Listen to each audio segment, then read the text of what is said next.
Hey guys, welcome to Three Deep South. This is a college football podcast from the great state of Arkansas. I'm Mason. This is my co-host Justin. We're going to be going over the SEC today. Before we get into it too much, before I forget, please like, subscribe, follow us on TikTok. I still haven't made the Facebook or the Instagram. Maybe I'll do it. Maybe I won't. We'll figure that out when it comes. Let's get into the episode. I think we're going to start off with Texas today. I think this is a team that, they apparently, according to all the reports, $40 million is what I'm hearing. Now, Steve Sarkisian went against that and said that's not realistic. That's not really what they spent, but whatever. To me, they're a team that, with what they got returning, I got them at key defensive players that they're returning is Colin Simmons, who was a freshman All-American defensive lineman player, and a safety. That was an All-American, Michael Taffy. But, you could go through their whole team and talk about who they got coming in, who they got that left. You could talk about who they have returning, but really it all to me comes down on Arch Manning. If he is what everyone says he is, and what everyone thinks he's going to be, and all the hype surrounding this Arch Manning train, if he is that, we could be looking at the national champion. If he's not as good, I really don't see their floor being far off from what they were last year, because to me, Quinn Ewers was never a guy that just beat other teams. He wasn't Joe Burrow. He wasn't, any of those quarterbacks that we could think of in the past that were just like killing teams with his arm. It was more of just he managed the game. He didn't kill you, but he made some plays. They lost a lot of explosive guys too, so I think it'll be a lot more on Arch this year. And if Arch is what everyone says he is, I really think that we could be looking at the SEC champion or the SEC champion and the national champion. But I don't think either way they really they got much to worry about. Their schedule's kind of, it's not too terribly bad. They kind of had an easy schedule last year. They do play Georgia. They play Texas A&M. They play Florida early in the season. Who they play week one? They play some no-name team from Ohio. Now, they do got that game. And that is a big game. And I do think that that is going to kind of say a lot about both teams, because two teams that obviously spend a lot of money, two teams that they say that it's all about high school development, but every year you see them bringing in somebody. Two teams with a new quarterback, but two teams that have aspirations that is more than just what's confined and within their regular season. So it's going to be at noon. I don't know if anyone saw that. Yeah, I'm not going to get too deep into that. I don't, because we go for 2 hours just talking about that and that whole shabacle and all that. What I will say about Texas is, my thing is like with all the stuff that surrounded Ohio State last year, and they didn't even come out and say what they spent. Texas did spend a lot of money last year too. They spent like $22 million. So with all the pieces that they had to bring back, or they did bring back in that sense, like even if they did spend $40 million, which I think that's ridiculous. I don't think they spent $40 million. I think they probably spent around $30. But would Steve Sarkisian ever actually come out and say how much he spent? Because as soon as you give that dollar amount, that the whole nation's gonna be like, if he don't win it this year, they're in trouble. But I'm kind of with you, man. Like, there's really not much to talk about. Like, yes, they brought in some transfers, but like, if you go now, obviously this is coming out of spring, so like, you don't know what the depth chart is or what. But if you go on their depth chart online, there's only one starter that's a transfer, and that's on the defensive side. So really, they moved a bunch of people up. So it's not like, it was kind of like Ohio State last year. Like, they brought in some pieces and they did pay people, but they didn't buy their team. They just paid people to stay. Like, oh, you got a fourth round grade or a third round grade. Like, here, we'll pay you $800,000. That's more than you'll make in your NFL career off the first 2 or 3 seasons. So why don't you stay for one more year? My whole thing with Arch Manning is like, everybody's kind of acting like he's already proven and he's already like that guy. Okay, so his stats from last year, Quinn Ewers got hurt. So he went in versus Wasn't it ULM or something? He started against ULM, but he went in against Utah. What is this team? Utah State, maybe. Yeah, UTSA. I don't know. Oh, that's Texas San Antonio. Oh yeah, there you go. So he went in against them. He went 9 for 12 for 223 yards and 4 touchdowns. But here's my thing that people don't understand. How many times have we watched games? You had Caleb Williams in Oklahoma when he came in and just went absolutely nuclear. Now he ended up being good, but how many times do you see those backup quarterbacks? It either goes one or two ways. Either they completely crap the bed and they don't make anything of themselves. Everybody sees that video on TikTok of the dude going in. I forget what team it was, but he goes to snap the ball and his hands are just shaking. Yeah. So it's either you get that or you get them that go in and they're like, you know what, I'm just going to go out and ball out because I don't have anything to lose. At the worst thing, you might go out and throw 2 interceptions and everybody's just going to be like, oh, well, he's the backup, it's fine. So you don't have that thing that's just going to crucify you as a player like a starter would, where you have to prepare week in and week out, and you're going to get on social media and you're going to see all the things that people say about you. So, yeah, he started against UALM. He went 15 for 29 for 258 yards, 2 touchdowns, and 2 interceptions with a 51 passing completion. So not great against a team like that. Now, that was his first start. Then he started again against Mississippi State. He went 26 for 31 for 83% passer completion, 325 yards, 2 touchdowns, no interceptions. Those were the 2 games that he started. So here's my thing. I haven't dug too deep into that game. I haven't watched any of the film or anything like that, but coaches, especially offensive coaches like Steve Sarkisian, can scheme up a game plan to make a quarterback be a lot better than he is, especially with the explosive receivers that they had. And they did have a pretty decent run game, but you can throw a lot of bubble screens, a lot of fast outs, a lot of comeback routes, a lot of things to make you look a lot better than what you actually are. A lot of people talk about his dual threat ability. He's not really much of a dual threat guy. He will take off and run on you, but against Mississippi State, he had 5.5 yards per attempt. Against LAM, he had 1 rush attempt for -4 yards. So it's not like he's some dual threat quarterback that's going to go crazy. So I think that first game against Ohio State, I think that's going to tell a lot about Ohio State and Texas, because everybody kind of already has Arch Manning as a shoe-in for a Heisman finalist, and I'm just not that sold on him. Because if you go back and look where he played high school, he was playing against nobodies. His school was one of the smallest schools in the state, and he looked good there, but he also had some struggling games that a 5-star all-everything shouldn't have. Well, and to me, it's let's say Arch Manning is average. With the roster that Texas has, what's their floor to me? To me, they're not going to lose 5 games. No. I just don't see it. I just don't think. I don't think that they're a shoe-in for a national. Or actually, I'll say this. The SEC's wide open. There's a lot of good teams we're going to talk about today that's not so many people are high on, but they could catch Texas slipping. Yeah. So I'm not saying. I think their floor is. I don't really know what their schedule is. I think their floor is 9-3. Right. If everything just kind of, goes up in smoke. But I think you're right. If you just look at it on paper, they should easily make it to the SEC championship game and then make a pretty deep playoff run, because they have talent. Everywhere you look, they have talent. Some of it's proven, some of it's not. I know they're bringing back 2 running backs that got hurt last year that were supposed to be, one of the best backfields in college football.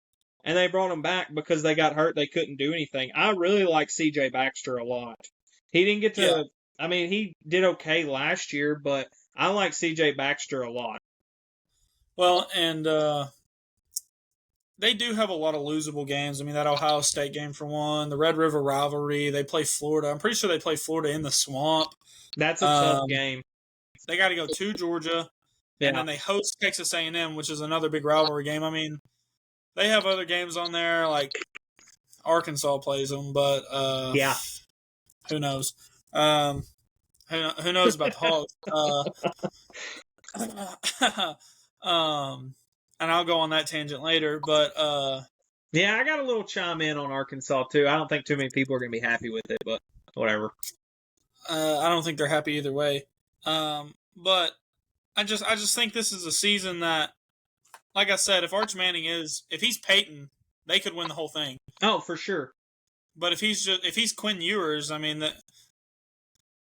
I don't want to say they'll be bad, because by most means they won't have a bad year, but it will be disappointing for everything they've put in. Who was one of the teams you kind of went into? I feel like, right after we talk about Texas, I think, especially since they're in the same conference, you can't go off Texas without talking about Oklahoma. Mm-hmm. And for me, I think I like Oklahoma a lot. I mean, you think about it. So you have Brett Venables. He's really on the hot seat this year. I mean, big time. So I think all of his players that he has, which they are returning a bunch, they didn't bring in too many transfers. They brought in a few, but they didn't bring in too many transfers. Like, on their defensive side of the ball, they only have 2 sophomores playing. The rest are junior and seniors. So, like, those are guys that are bought into that program, and I think those are the type of guys that are going to play their absolute butts off for Brett Venables. And those are the type of guys. They were a good defense last year, too. Exactly. Their defense wasn't the problem. No, and that's what kind of I'm excited about, is their offense was the problem. Well, they got rid of their quarterback. Their quarterback transferred, and they brought in a new offensive coordinator. So their new offensive coordinator is, here's another name. The first name's not the problem. It's the last name. Ben Arbuckle. I hope I'm saying that right. Ben Arbuckle. He's from Washington State. His offensive play style is dynamic pass game with quick routes and mismatches. So it's kind of very Lincoln Riley-esque. I'm not going to say you're going to turn it on and make you think that you're watching old Oklahoma, but it's very much crosser route, short comeback, stuff to make the quarterback dink and dunk it, and then take a shot over the field to a mismatch style player. So I really like him because if you know college football, Washington State over probably the last 3 to 4 years has had a good offense. I wouldn't say that they're great. They're not somebody like a Western Kentucky that's going to throw it 60 times a game, or a Mike Leach offense, rest in peace, that they don't even run the ball. But he is a very dynamic, very go-get-it kind of offensive coordinator. And they brought in a transfer quarterback. Well, most of the time when you bring in a transfer quarterback, you really worry about if him and the offensive coordinator are going to mesh, or if he's going to be able to pick up the system when he transfers. Because sometimes people just don't mesh. There's a lot of it to where an offensive coordinator wants to run this play style, but the quarterback doesn't work out, but the boosters really want that guy. But they brought in John Mater, who threw for 3,000 yards last year, ran for 900, almost had 45 total touchdowns. So very big dual threat guy. I mean, he almost rushed for 1,000 yards. And he had 7 interceptions. You know where he came from, Mason? Where was that? He came from Washington State. So he gets to match up with his old offensive coordinator. And Mason, if you don't remember, or if they don't remember, can you enlighten me on who transferred from Washington State last year and took the world by storm? Who was that? Oh, Cam Ward. That would be Cam Ward. So, is this guy going to be that next Cam Ward-esque? I'm not saying he's going to be the next Cam Ward. That dude was a phenom, whatever. But can he be that? I haven't watched enough Washington State film. I might look into it tonight when I'm kind of laying around and don't have anything to do. But, if you're putting up 3,000 yards passing and 1,000 yards rushing and 45 total touchdowns with only 7 interceptions, if he wasn't at Washington State, he would have been in the Heisman running. Right. 1,000%. If he would have put up those numbers at a Auburn or a Oklahoma, He would have If he'd been have in been the at Oklahoma last year, they probably would have won 10 games. Oh, for sure. I mean, that's what I mean. They did bring in a transfer running back too from Cal.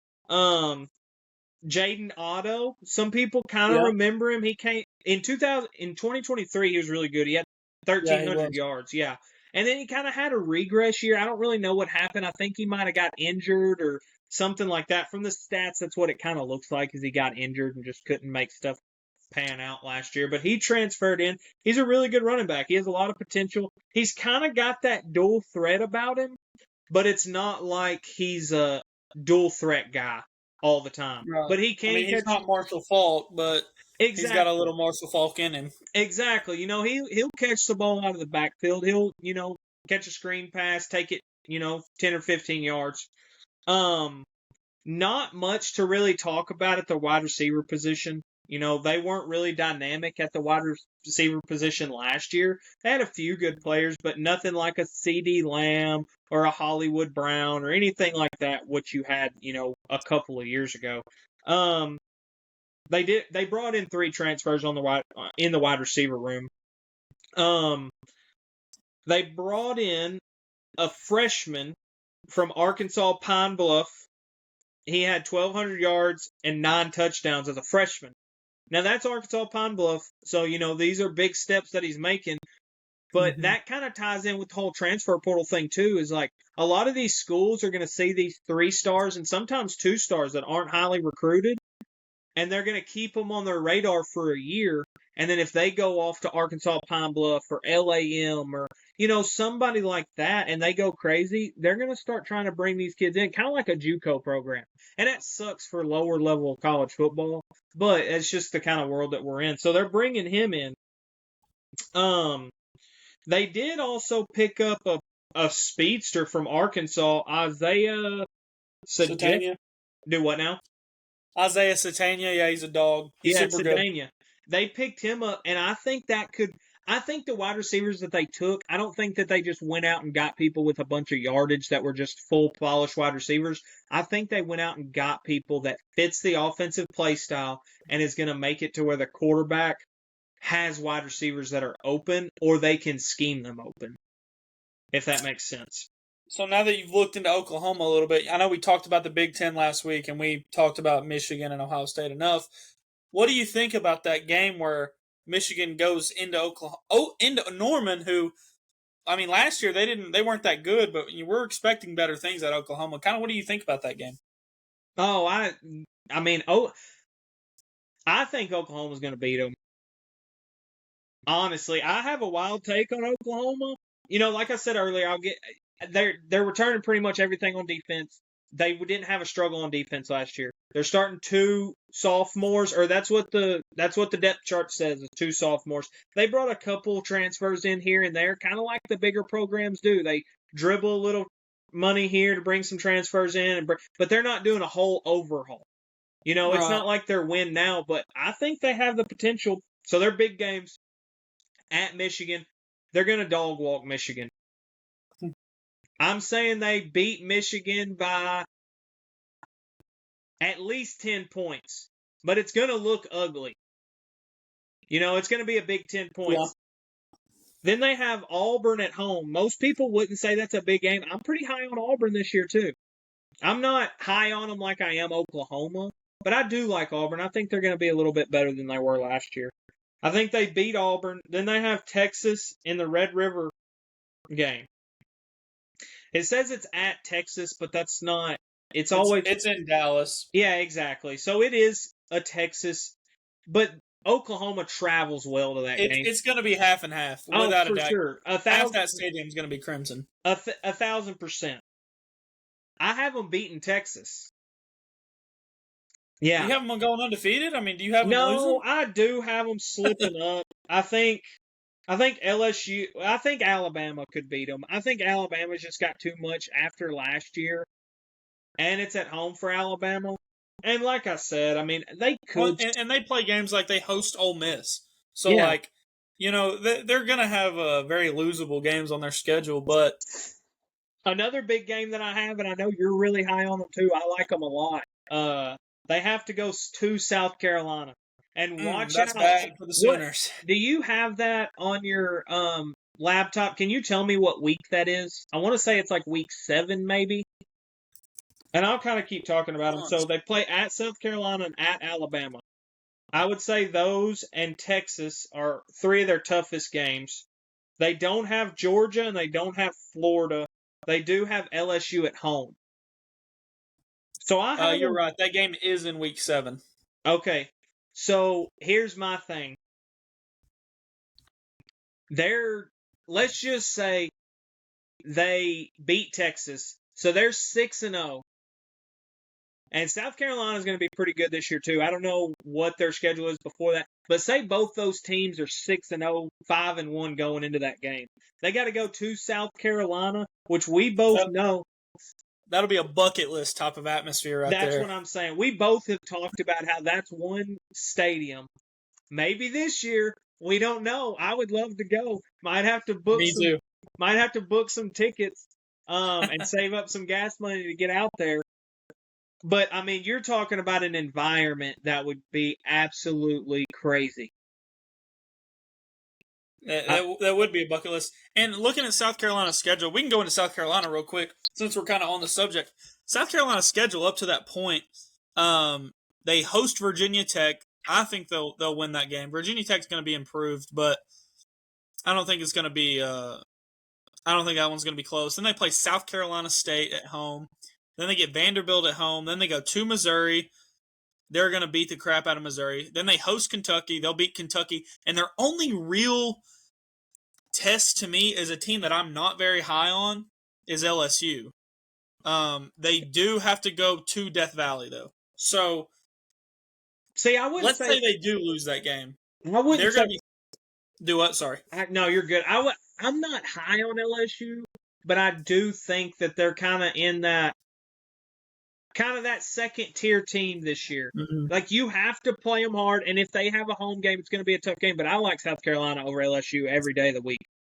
Yeah, and even if South Carolina loses that game, a 5-1 South Carolina team, based on how they ended the year last year, all the excitement going around Lenore Sellers, what they're returning with Dylan Stewart on the end, Beamer ball's in full effect right now in Columbia.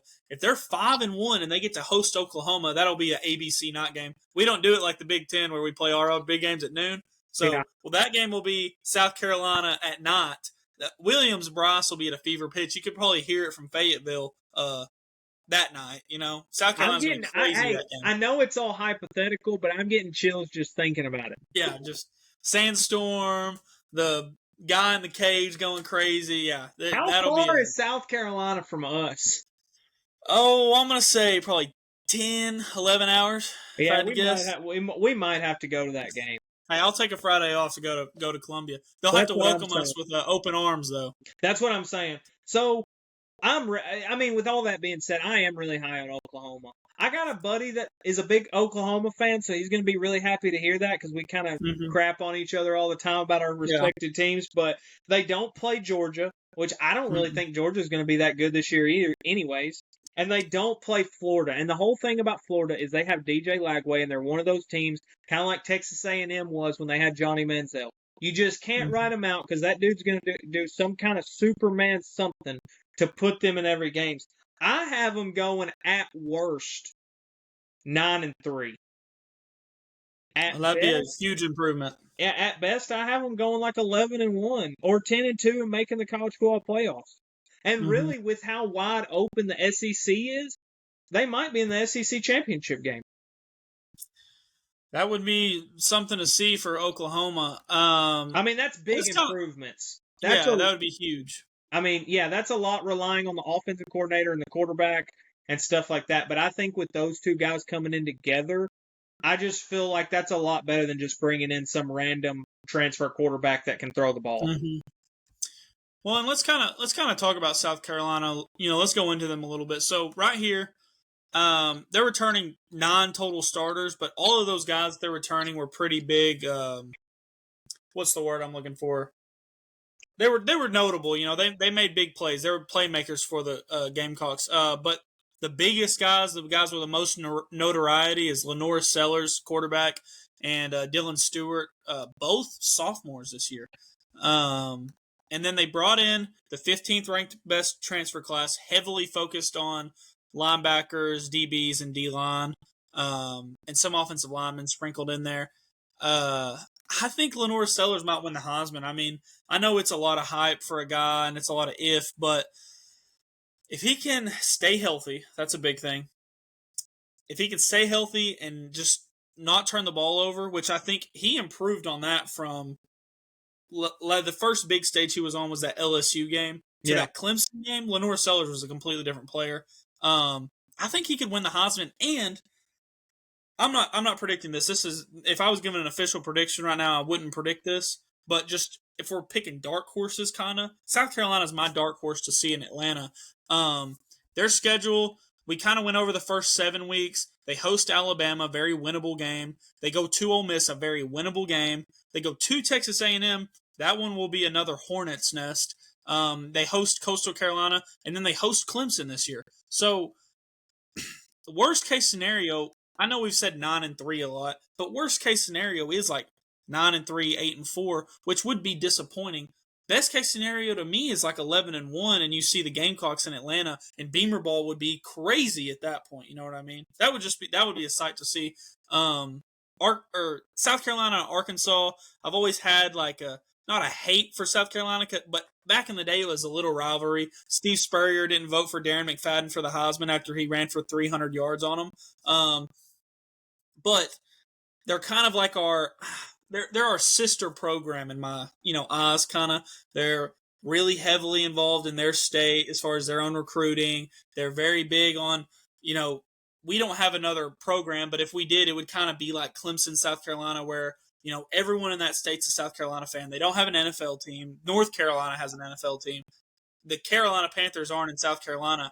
I've always had kind of a little bit of a love for South Carolina. So hopefully week 7, if it is a hornet's nest, y'all can invite 3 Deep South down there, and I can show y'all the love that y'all deserve, and y'all can show me the love that we deserve for supporting y'all. You know what I mean? Is what I'm hoping. Yeah, for sure. And I'm big on South Carolina too. I think they're fun to watch. They're fun to play with in NCAA. Oh yeah. And I think they brought in some pieces, but they didn't overhaul. They did bring in, what is that? 1, 2, 3, 4, 5. They did bring in 5 on the defensive side of the ball. And what it shows to me is it's all, the D-line.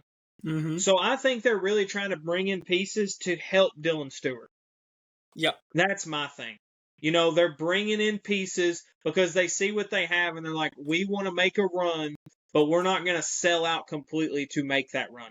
I'm a big fan of Lenoris Sellers.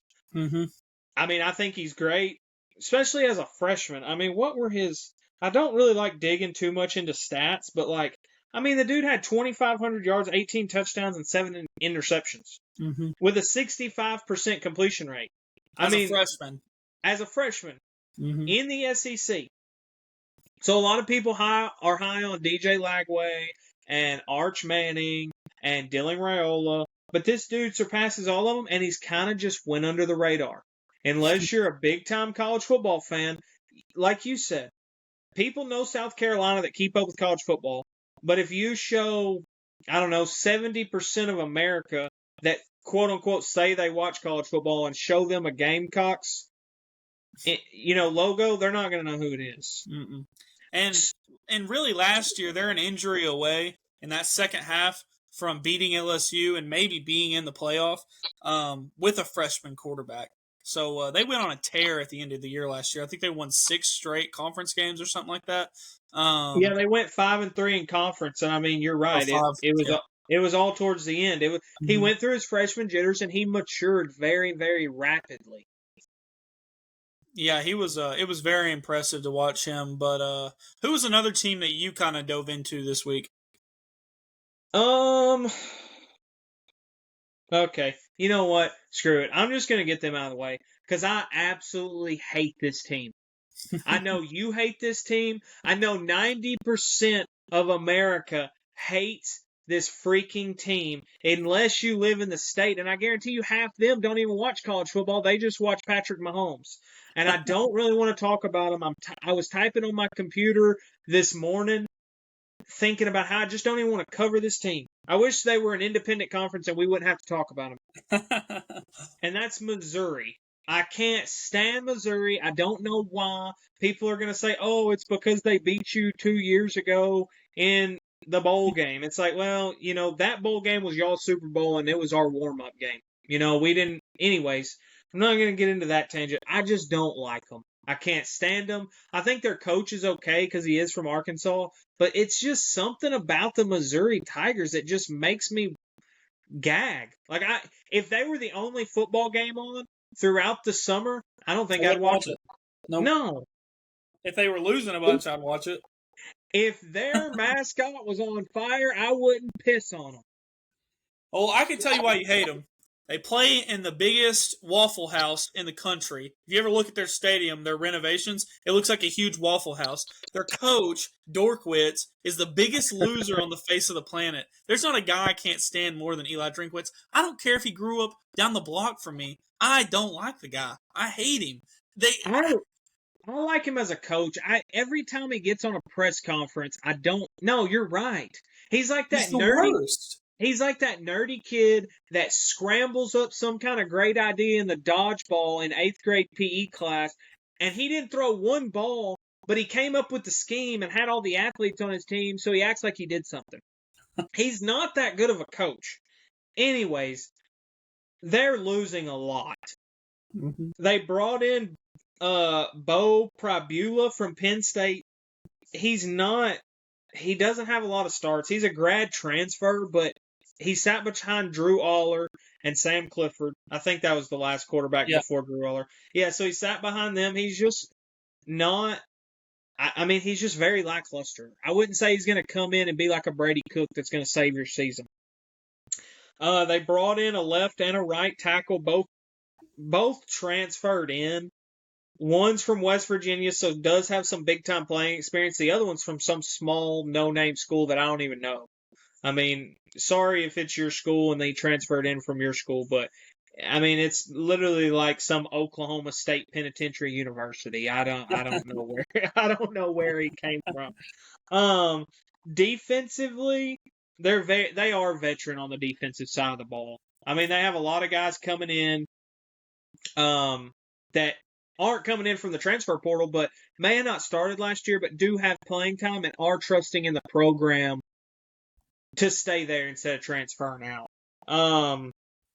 They did bring in 4 transfers on the defensive side, but I don't really know if they're going to start or not because they are very veteran on the defensive side of the ball. They have all seniors and grad transfers projected to start and 1 sophomore. So, that's as veteran as you can get. They have guys out there that are already drawing in AARP and retirement and stuff, been playing in college since I graduated high school, and I'm 27.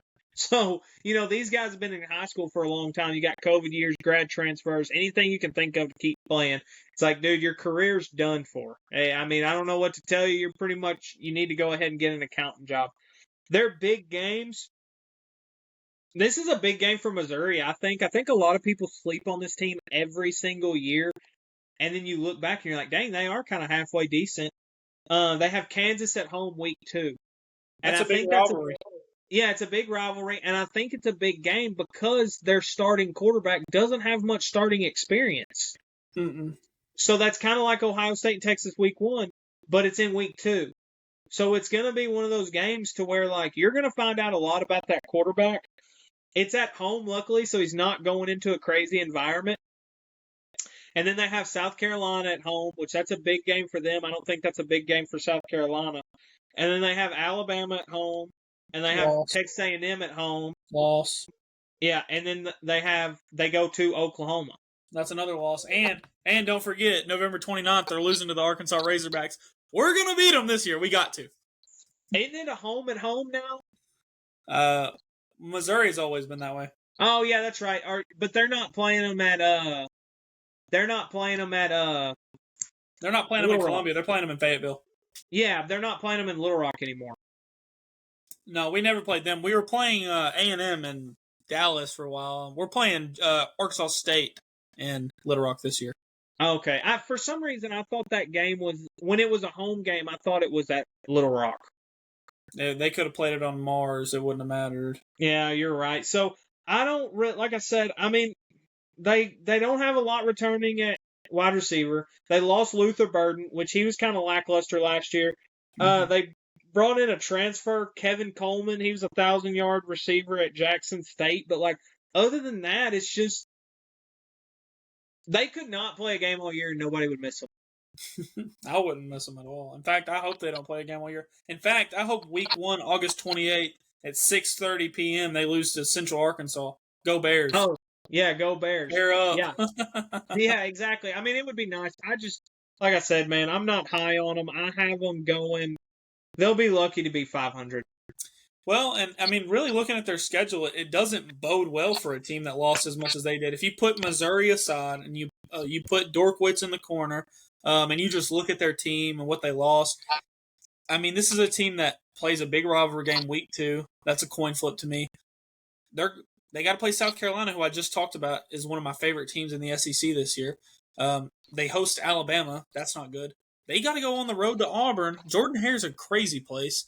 Even Vanderbilt, going on the road to Vanderbilt, Diego Pavia, we're not really going to get into Vanderbilt very much, but this is the biggest aspirations Vanderbilt's had in a long time. It might just be 8 wins. I mean, realistically, that's kind of a huge year for Vanderbilt, though, and they're returning their quarterback, and Clark Lee's a great head coach. I don't imagine he'll be in Nashville super long.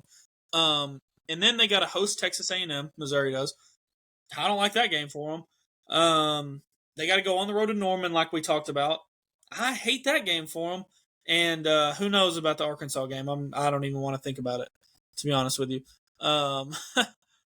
Yeah, I don't think any of it bodes well for Missouri this year. I think this is a 4-win team, maybe.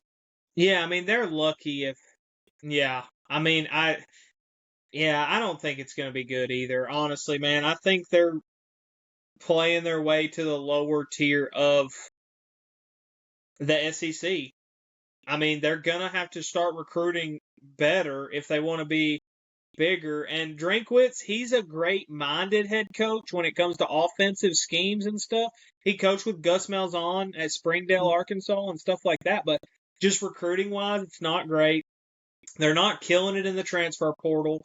They got really lucky with Brady Cook and Luther Burden, and they did bring in some transfers his first year there, and they did okay. They went to that bowl game against Ohio State, and they won.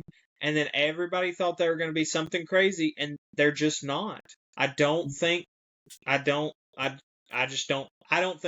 good. And That's really what I like to call returning to form. They returned to Missouri, is what happened. Yeah, I don't like crapping on them, but I just don't like them. But I'm trying to be as honest as I possibly can, and I don't think they're going to be that good. I think Auburn's going to be okay, and I know we'll probably get into Auburn in a little bit. I think Auburn's going to show big improvements, but with that being said, I just don't see it from Missouri. I'm kind of with you. If they go 500, they should be ecstatic about it. I agree.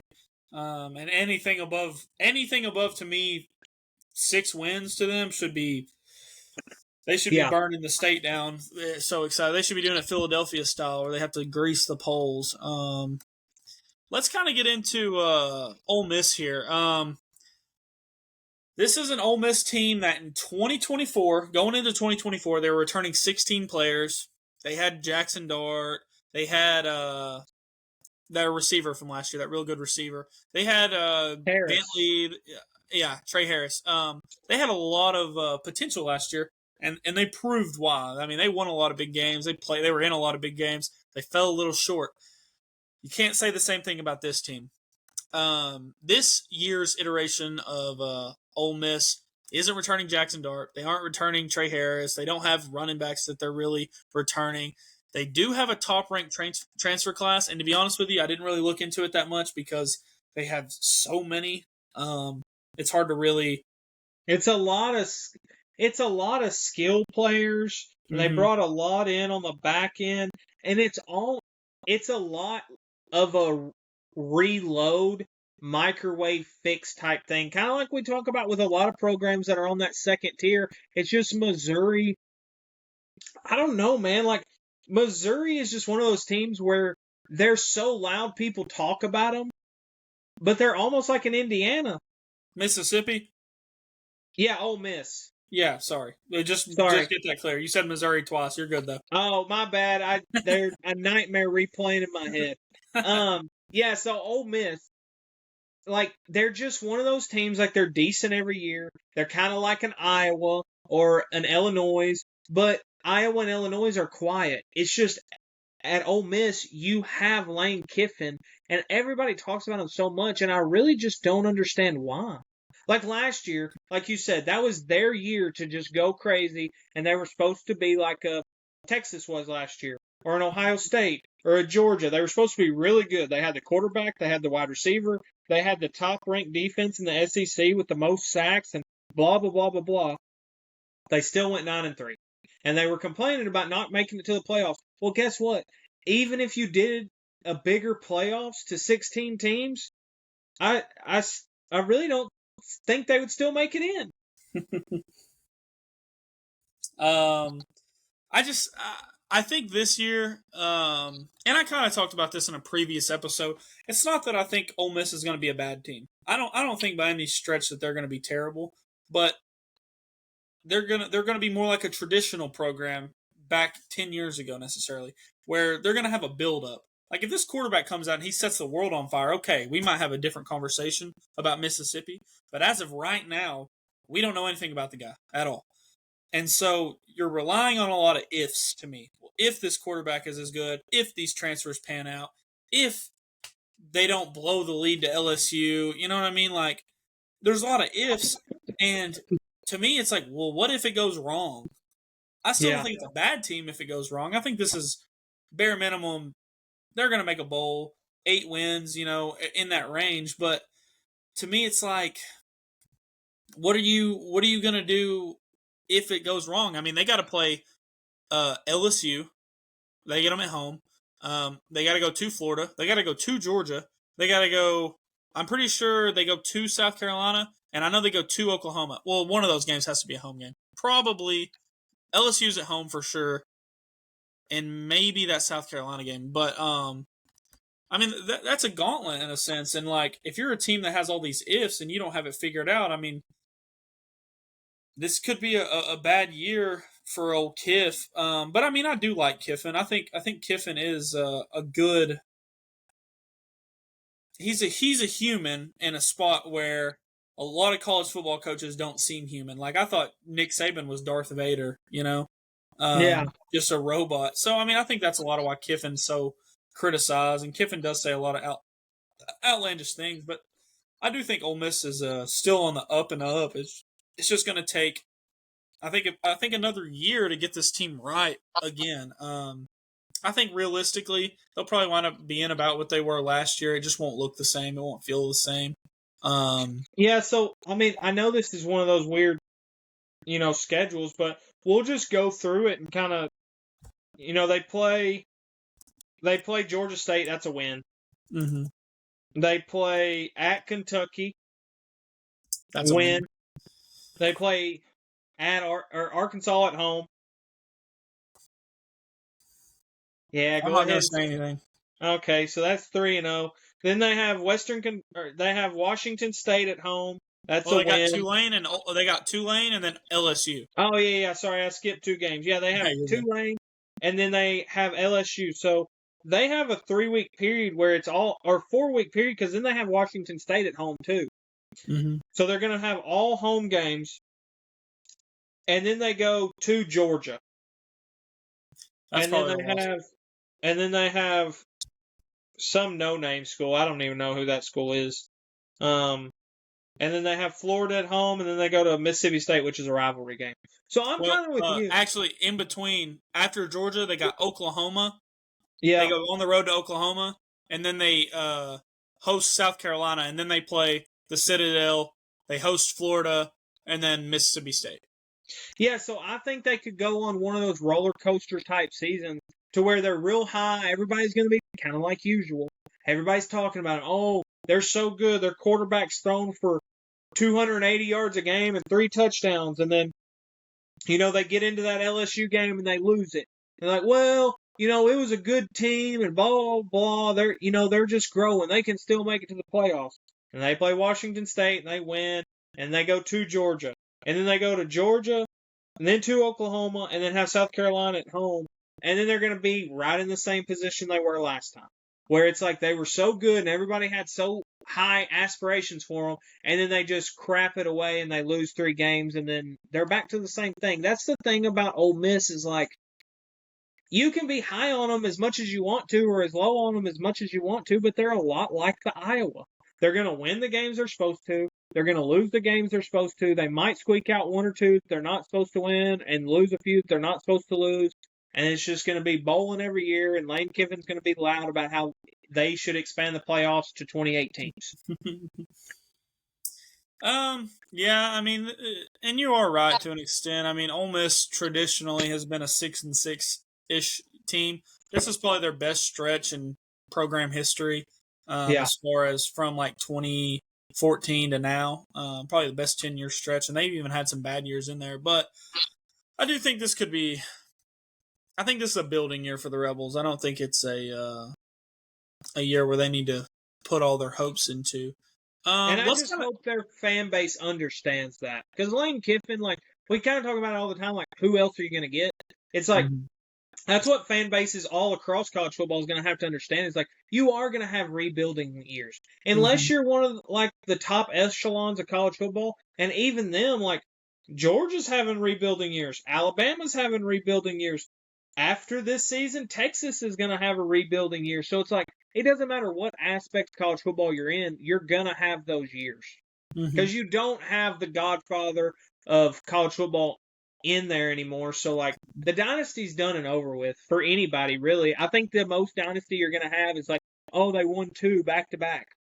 Right. Or maybe they won one year and then skipped a year and then won another one. But you're not going to have one of these years or one of these runs where you just have the same team in the college football national championship every single year like you did for Alabama for about 10 or 15 years, it seemed like. Yeah. Well, and I mean, I think even like Michigan's a great example. Now, they did have a lot of stuff going on around their program, but they won a national championship, and then last year they won 8 games. I think that's realistic for mostly everyone. I even think Ohio State, I know you're going to hate to hear it, I think Ohio State could be in a little bit of a rebuild this year just because of all the change they got on the offensive side of the ball. I mean, you just don't know. Yeah. It's just the biggest question is like, your rebuild is like, how much are you rebuilding and how bad is your rebuild year? Is your rebuild year 10-2 and going to the 2nd or 3rd round of the college football playoffs?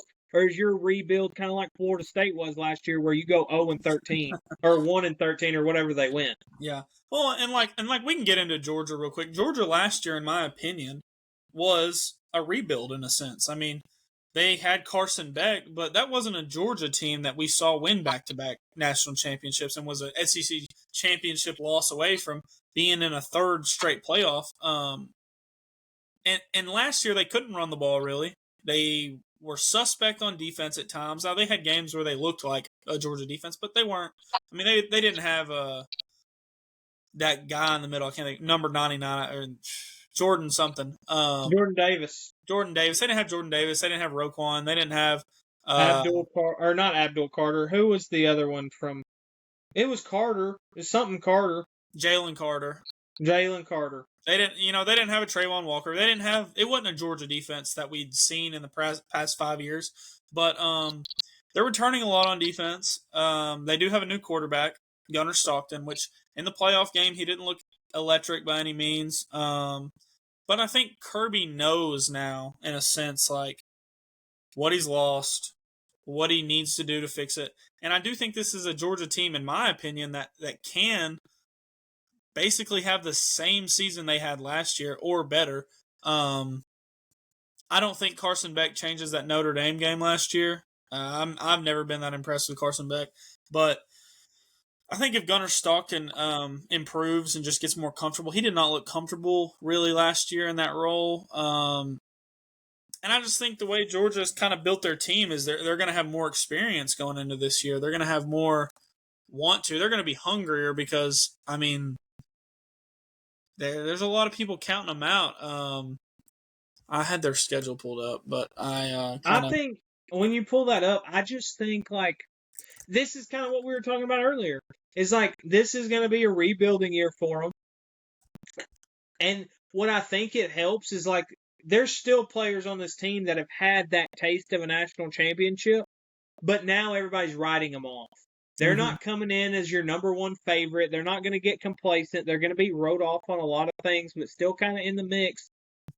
And like they were upset about the season last year, but it was a rebuilding season last year too. Like you said, like I think, especially now, this is what you're talking about with the transfer portal.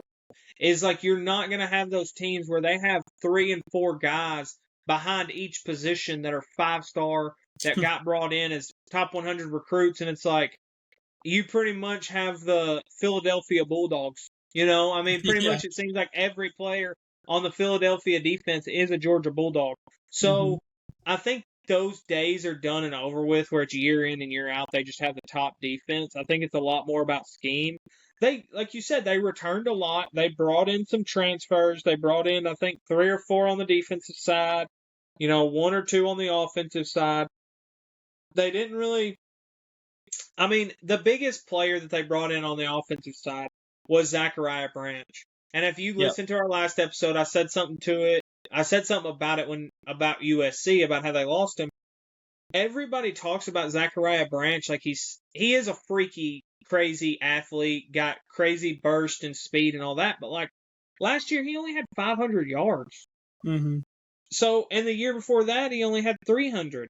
So it's like, how much of a game changer is that type of receiver going to make? For one, because he's a take your top off kind of receiver, and Georgia's not that kind of offense. And we don't know if Gunnar Stockton's going to be that kind of quarterback either. Yeah, exactly. Like Georgia is more of that like dink and dunk kind of let your receivers make plays after they catch the ball. But, like, they don't rely on their quarterback. Even when they had Carson Beck, he had good games, and he was in the Heisman running, but, like, that's not why they were winning games. They were winning games because of their defense. Yep, and their run game, and they're going to get back to Georgia football. Really, I think a big thing for Georgia this year is their schedule is not very easy, to be honest with you. I think if they weren't Georgia and they had to play Georgia, their schedule would be a lot harder. That's the only reason why it's not looked at as harder. They got to go to Tennessee in week 3. They got to host Alabama in week 4. They get a week break with Kentucky. They got to go on the road to Auburn. That's the South's oldest rivalry. Jordan-Hare gets wild. They get to host Ole Miss, who knows how they'll be at that point. They got to play Florida right after that in Jacksonville. And then they play Mississippi State, who's probably going to be down. And then they end the SEC schedule with Texas in Athens. And then they play Charlotte and then Georgia Tech.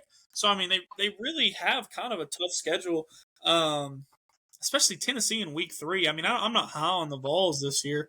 But I don't know. I mean, that for Gunnar Stockton, it's going to be important that he kind of shows it quickly. And then we'll know a lot about Georgia at that point. And they're going to have They're going to have a lot of, like, how do I want to say this? There's going to be a lot of spotlight on them with not a lot of expectations from the United States media. But when it comes to Georgia media, they're going to act like they shouldn't have missed a step. Oh, well, he played in big games last year. He should be great. He should come in and play great. But really, Georgia has never won because they had great quarterback play. They won because of their defense, and their defense is going to be good. But is their defense going to be good enough to carry a quarterback that's not proven and is still going to go through those young player building blocks that he has to get through? You know? I think this is going to be an improved offense as far as they're going to be able to run the ball better this year, I believe. I don't think Kirby Smart's going to have another run game like that. I mean, I don't really have anything to base that on except for Kirby is a 2-time national champion. So I'm going to put some faith in him on that and say that they're going to fix that issue. Speaking of Georgia, they do. Here's my thing that I'll ask you. Do you think they have a culture problem there?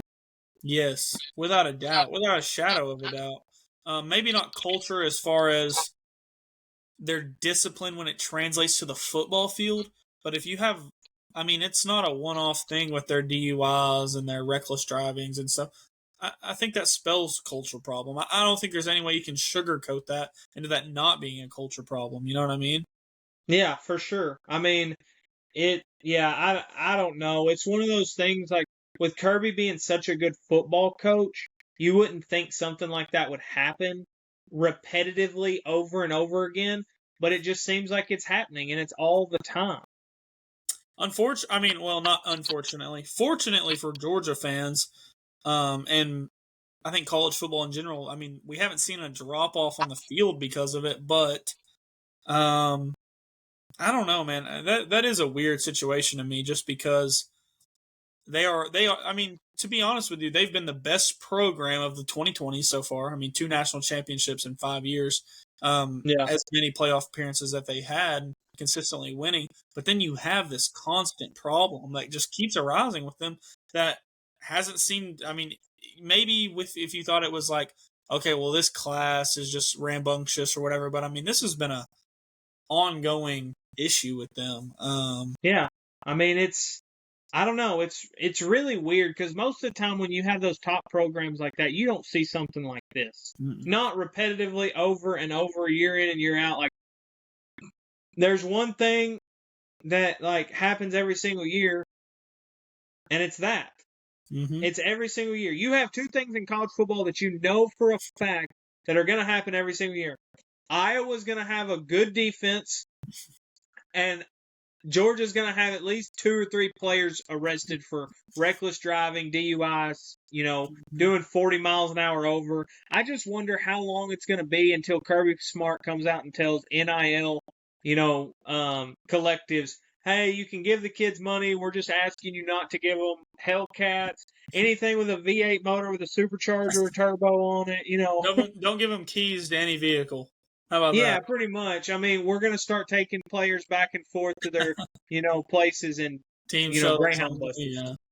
Yeah. And the weird thing is this is kind of a unicorn situation where we haven't seen a team with this many outside issues, or a program, not a team, a program with this many outside issues that's lasted this long though either. I mean, like Urban Meyer, for example, at Florida, they had all kinds of stuff around their program. Fizzled out. Miami in the 80s and in the early 2000s, yeah, they were the best teams. They had all these problems, and it always fizzled out kind of in a fiery flash, in a sense. Yeah. We haven't seen that with Georgia yet, but I mean, it could happen. I do respect Kirby a lot.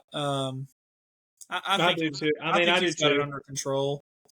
Yeah, I hope he does. I mean, I think what it's going to be is if he doesn't have it under control, something crazy is going to happen, and it's going to really suck. Because if something bad really does happen, which I don't know how, wasn't it Jalen Carter? Wasn't he street racing and killed another player or something? I think I think it was another player. Yeah, so I don't know how much worse it could possibly get where it just is like, hey, dude, you're a great football coach, but you can't get the culture around your program right. We're going to have to let you go. Yeah, I mean, crazier things have happened in college football. Yeah, speaking of crazier things that have happened, I'm going to talk about LSU. A lot of people don't know this, but you can do your research. What is his name? His name just blanked my mind, and I really hate that. But who's the head coach for LSU? Brian Kelly. Brian Kelly. You know he's the only football coach that has killed somebody on. Yeah, so when he was at Notre Dame, when he first was starting, bad thunderstorm was coming in, and the film guy went to come down. You know how they have the big, they almost look like deer hunting stands that they go up in and they record. Apparently, no, you know what? Screw it. Not apparently. This really happened. A film guy went to come down, and he told him to get back up there. Well, the storm came in, blew it over, and ended up killing him. Now, he's still coaching. Nobody talks about that. It happened a long time ago, but I don't like talking about him unless I bring that up.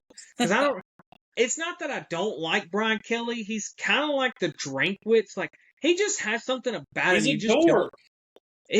Yeah, you just don't like him. It's something about Mm-mm. him. He's a decent coach. He gripes all the time. I don't think I can think about Brian Kelly without thinking about what was that last year when they were losing games and he just smacks the table. He's like, we just keep doing the same thing over and over again. It's Yeah, like, you well, know dude, whose fault that is, Brian Kelly? yeah, It's yours. exactly. You're the head coach. You drive the program. You got to show them what to do. I do. I'm not high on LSU, but I think they're going to be a decent team, honestly. They're returning their quarterback. I mean, it's Garrett Nussmeier.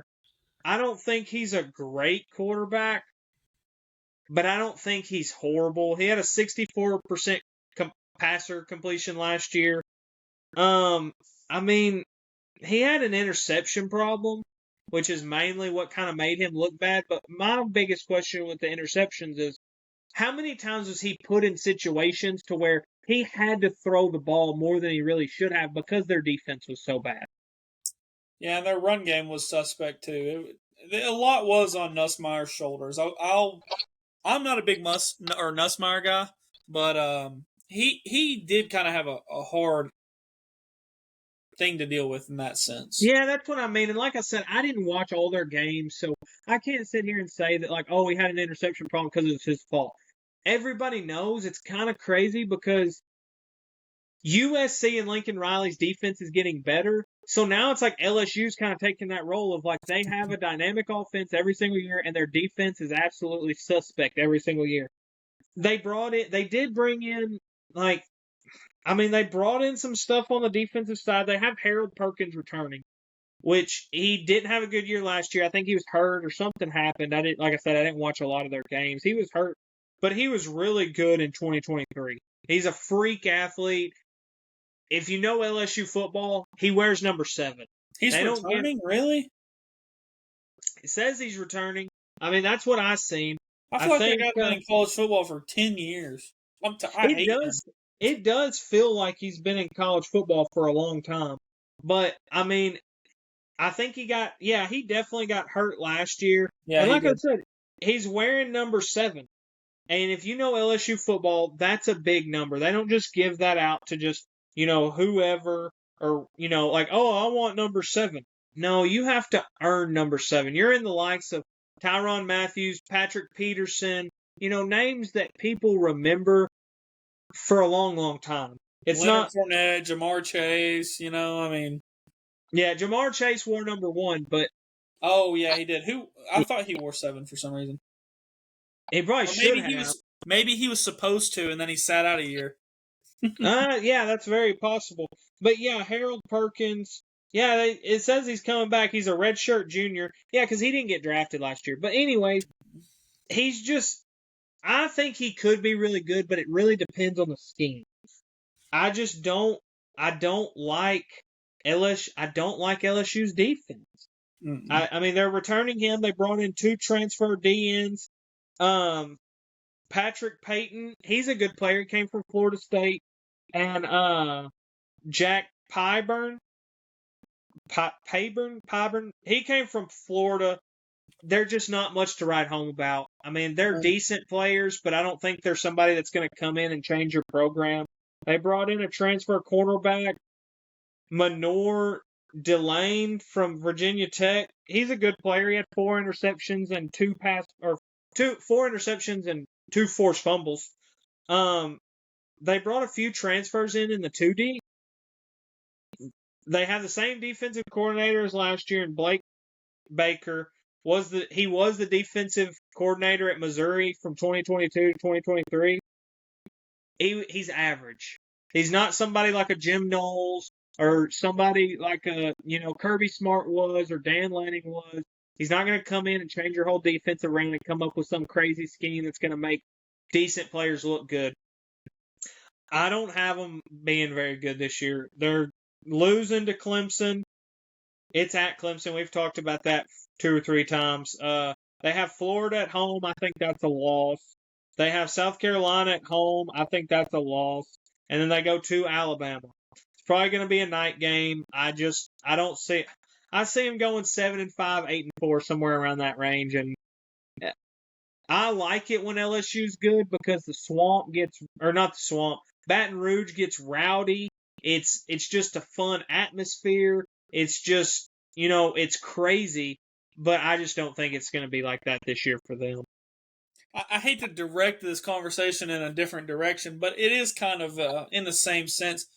Notre Dame might have made the greatest decision, of the 2020s, because they let Brian Kelly walk, their longtime head coach, and they hired a guy that I'm in love with. Yeah. What's his name? I can't remember his name now. I'm blanking. Oh, it's on the tip of my tongue.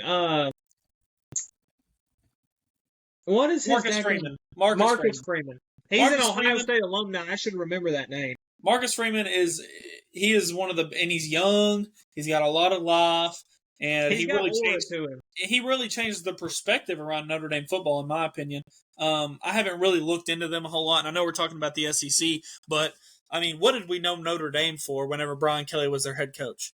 Being in places they didn't deserve, with records that didn't mean anything, and getting the brakes beat off of them, and then now they're in the national championship. Hey, here's my thing. Do you know why Brian Kelly left Notre Dame? No, I don't. He said that he left because he couldn't see them getting any better than they already were. Recruiting was very stagnant, kinda, and he wanted to get to a team that he could go win a national championship with. Well, and he's had the offenses to do it. Yeah. His defense. But it's funny because his teams on average are worse than Notre Dame has been since he left. Yeah. And they had Jaden Daniels, Malik Neighbors, that other guy that's in Jacksonville now. I can't remember his name. Brian Thomas. Brian Robinson. They had, that was an electric offense. I saw him live in the flesh, and they won 9 games or 8 games. Yeah. I think Brian Kelly is a joke. I think Brian Kelly is one of the most overrated head coaches in major college football, and just major football to that point. I lived to see Brian Kelly fail, to be honest with you. I think I dislike him more than I dislike Dorkwitz. It'd be a tough competition, though. Oh. No, I agree. I just don't. It's something about him. It's just I don't know, man. It's just you just don't. I don't know. I can't put my finger on it, but he's a dweeb, like you said. Yeah, he is. He's just very ugh. Like I don't know how to explain it. It's just something about him, and I do like LSU. I think it's good when LSU's good. They have awesome jerseys. Their fan atmosphere. Their fans are crazy. They get all the night games in the world. I wish they'd give us some of them, but whatever. They've had the most night games in all of college football in the last 5 or 6 years, I think.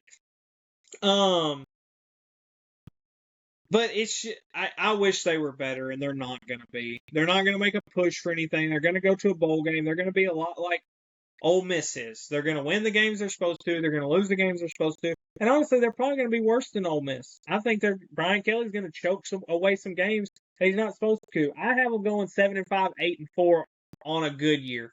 I think more importantly, Ole Miss with Lane Kiffin, they have life. They have momentum. They have belief.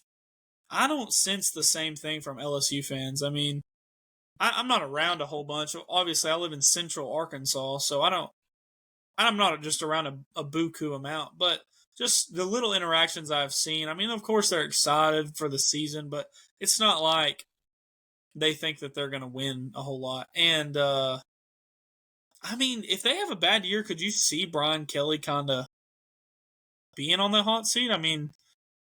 He's not really their guy. I think it's one of those things to where,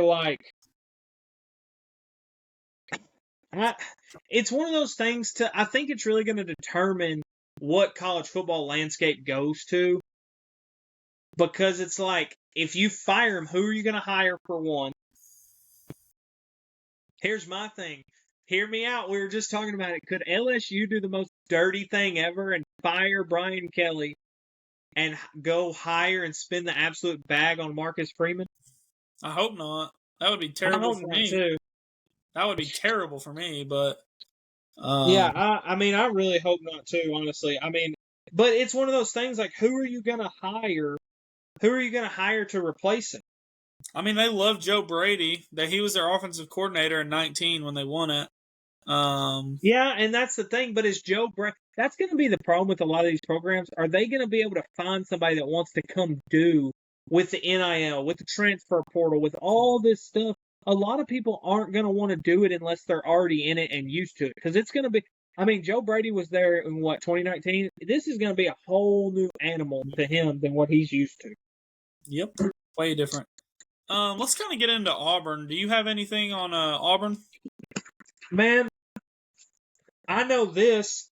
I don't have too much on Auburn. I think their head coach, I don't think he's on the hot seat, but I do think that I think he's kind of in one of those seats to where I think their fans are going to start having worries about it if they don't have a good season.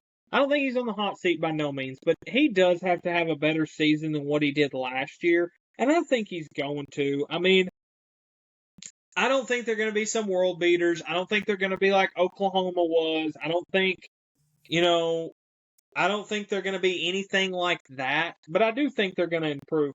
One guy that I really, really like on that team is Cam Coleman. Mm-hmm. He's electric. He's electric. He's a crazy player. And I'm just going to say it. I think he could be the second best wide receiver in all of college football this coming up season. You think he's better than Ryan Williams? 1,000% I think he's better than Ryan Williams. If he had better quarterback play, he would have been better than Ryan Williams. I don't doubt it at all. Go look up the analytics and go watch the film. Take out the Georgia game because Ryan Williams did go crazy in the Georgia game. Take that game out. I think this kid's better and he's more electric. And I think they brought in a quarterback that is going to help him. Jackson Arnold, he was just okay at Oklahoma last year. I mean, he was bad, man. Yeah, I say okay because I mean he is a kid compared to me now. I don't really like being, but he does have an NFL type arm. He can make any throw on the field. It's just one of those things. I'm hoping that he didn't get it clicking in Oklahoma. I'm really hoping that he went to Auburn, got a new start, and it's just going to change it for him. And I really do like Hugh Freeze. Hugh Freeze is another one of those coaches where he had some scandals. Last time he was in coaching, he had some things going on to get some recruits. I'm not going to talk about it on the show, but if you really want to know. Hey, if Hugh Freeze has to call sex workers on the phone to win football games, if I was an Auburn fan, I'd be dialing it for him. I'd be connecting the calls. I mean, yeah. I mean, if you can win at Ole Miss, you can win at Auburn. And if that's what it takes, come on. You're not lying. You just give them a little bit extra money, a few coupons, I guess. I mean, I don't know, but I think he's a proven winner. He knows how to recruit, and I think they're going to make big steps this year. They brought in the transfer quarterback, and then they do have 2 transfers on the offensive line. They're kind of, I think a lot of people are going to go to this style of recruiting, or not recruiting, but transfer portal is where I'm not bringing in a whole team. I'm going to bring in some key players, and I'm just going to build the team as we go because it's better and it creates a program that has identity year in and year out. If you bring in players all the time, it's going to be constant overload. Well, and if you look at Auburn's recruiting since Hugh Freeze has been there, this will be his 3rd year. They've had top 10 classes. Yeah, I mean, they're recruiting very well. And if you really think about, before Hugh Freeze was there, Brian Harsin was the head coach. Left him with nothing. They were terrible. They were an awful football team. And so Hugh Freeze, he's a guy that won at Ole Miss. He won at Liberty. He made quarterbacks like Chad Kelly and Bo something. Can't even remember his last name. At Ole Miss look, like world beaters in a sense. And then he had Malik Willis at Liberty. I mean, he made guys that they didn't do anything else in their careers after that. And even prior to that, he made them look great. I think Jackson Arnold could very well be a great quarterback at Auburn. And I do think Auburn could be good this year. But this is more of a traditional program in a sense of like, This will be his third year. His first class is just now becoming sophomores, so they're just now going to be starting to, be in his culture and really see the field. I mean, this could be the first year that you see Auburn really take a step with Hugh Freeze. I mean, last year his recruiting class was freshmen. You know what I mean? So, and like you said, he brought in a bunch of recruits, and he's recruiting at a different level. It's just it's going to take him a little time. He's going to have to get everything worked out, and I think he's playing it the right way. I wouldn't say Auburn's a sleeper team to make a big run, but I think you could look back and be like, dang, Auburn's really improved. All the writing's on the wall for them to have a very good year. It just, if you're talking about Auburn in a sense of like, are they going to have a good year compared to Texas? Probably not. I mean, they're probably going to lose more games than Texas will, but comparative to how they've been, I think this will be an improvement. I do think it'll be a good year. Obviously, I don't love Auburn. I mean, y'all see the hog on my head. I have no reason to hype up Auburn or Hugh Freeze, but I think everything is going in their direction to have a good year and to build going forward. And I think Auburn fans understand that. I haven't seen one thing saying they should fire him yet. All he has to do is whenever he gets into a press conference after they lose a game that they should win, in his words, he shouldn't say stuff like, well, 9 out of 10 times we win that game, because that's going to piss everyone off. Yeah. He did a lot of harm last year with just his mouth, in a sense. No, you're exactly right. Like I said, there's going to be, I think the SEC is open again. There for a while, Alabama kind of ran the roost, and Georgia kind of took over for a little bit, but now it's really seeming like the SEC is going to get back to, you don't know who's going to win it. Year in and year out, you'd be like, well, this team's really good.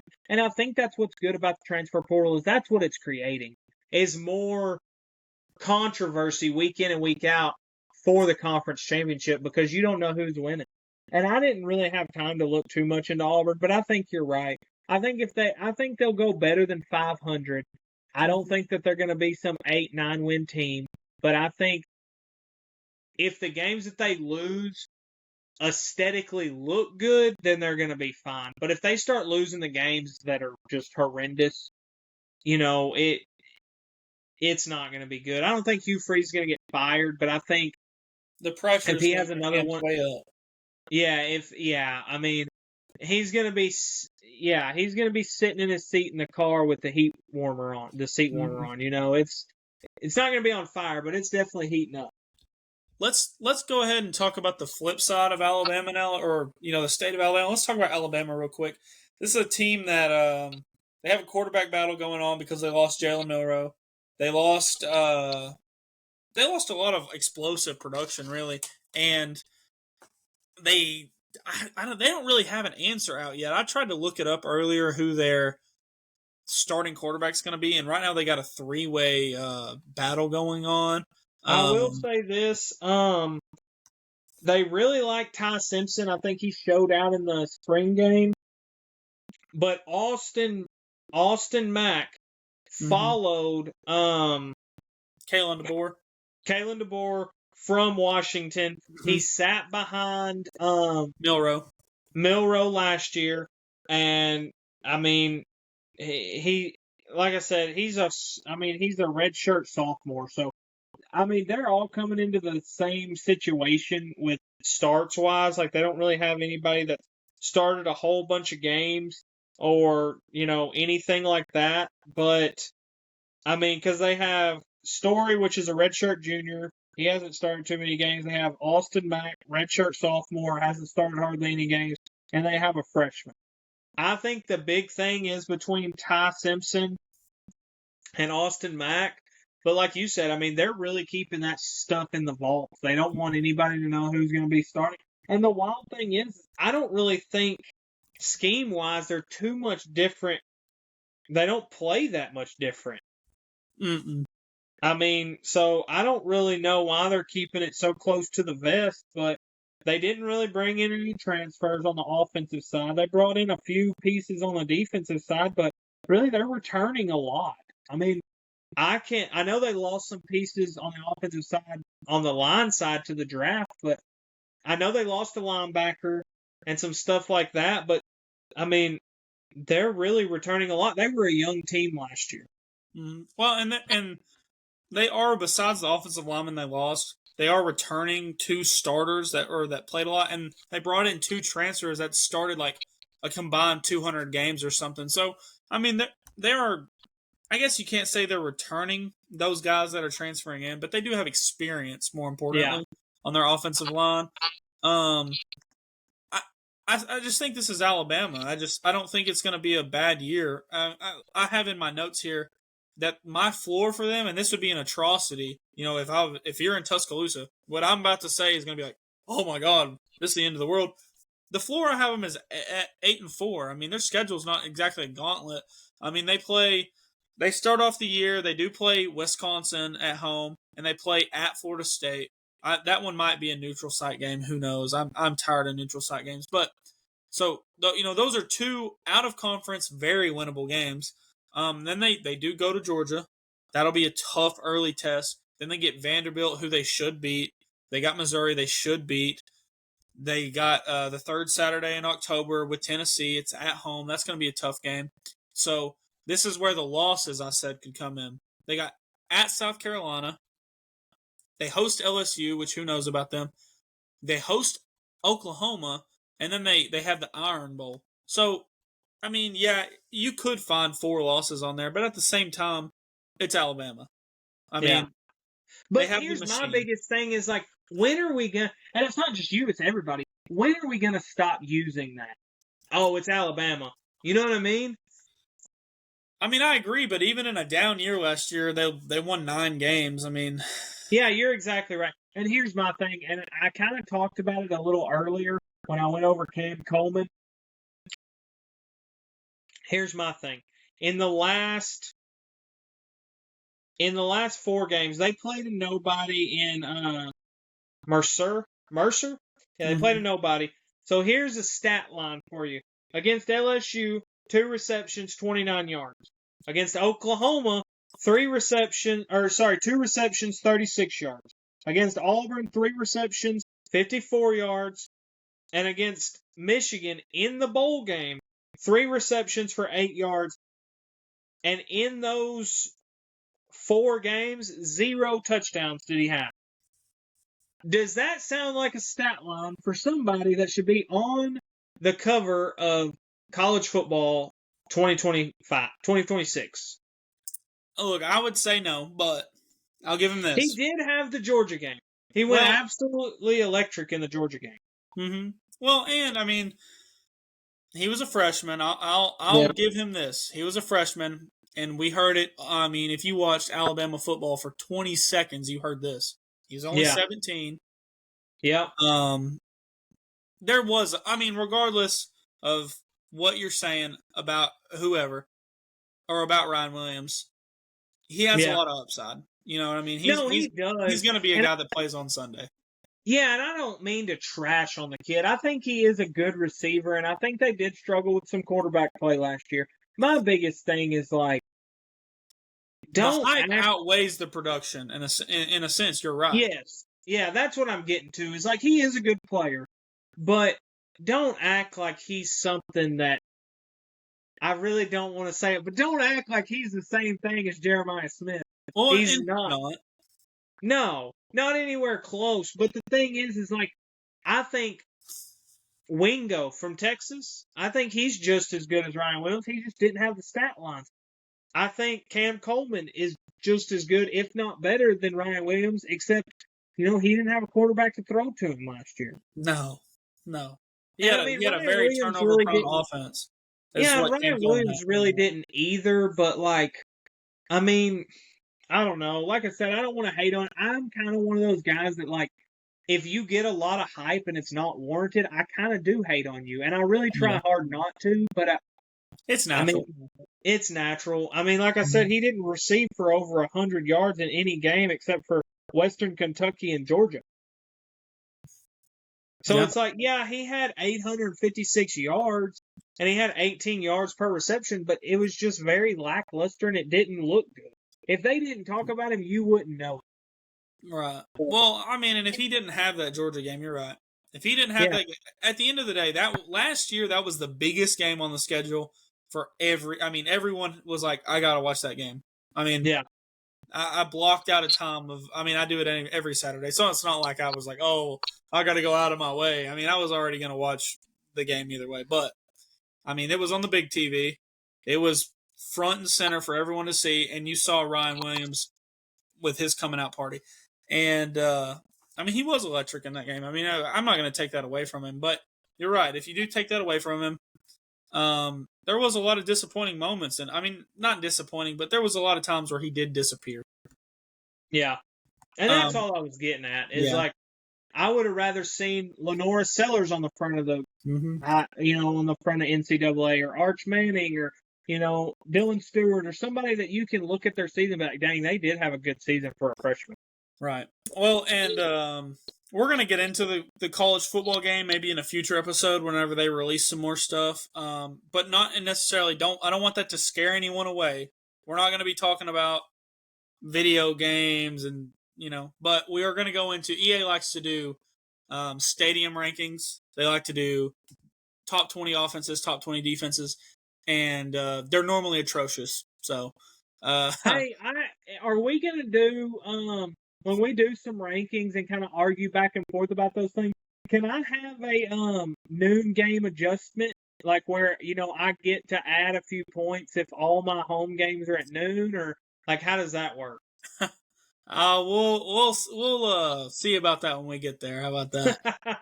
My last team that I had, Mason, and I wouldn't say I'm not as high on them as I am Oklahoma, but I am pretty high on them. I think they're going to be a good team.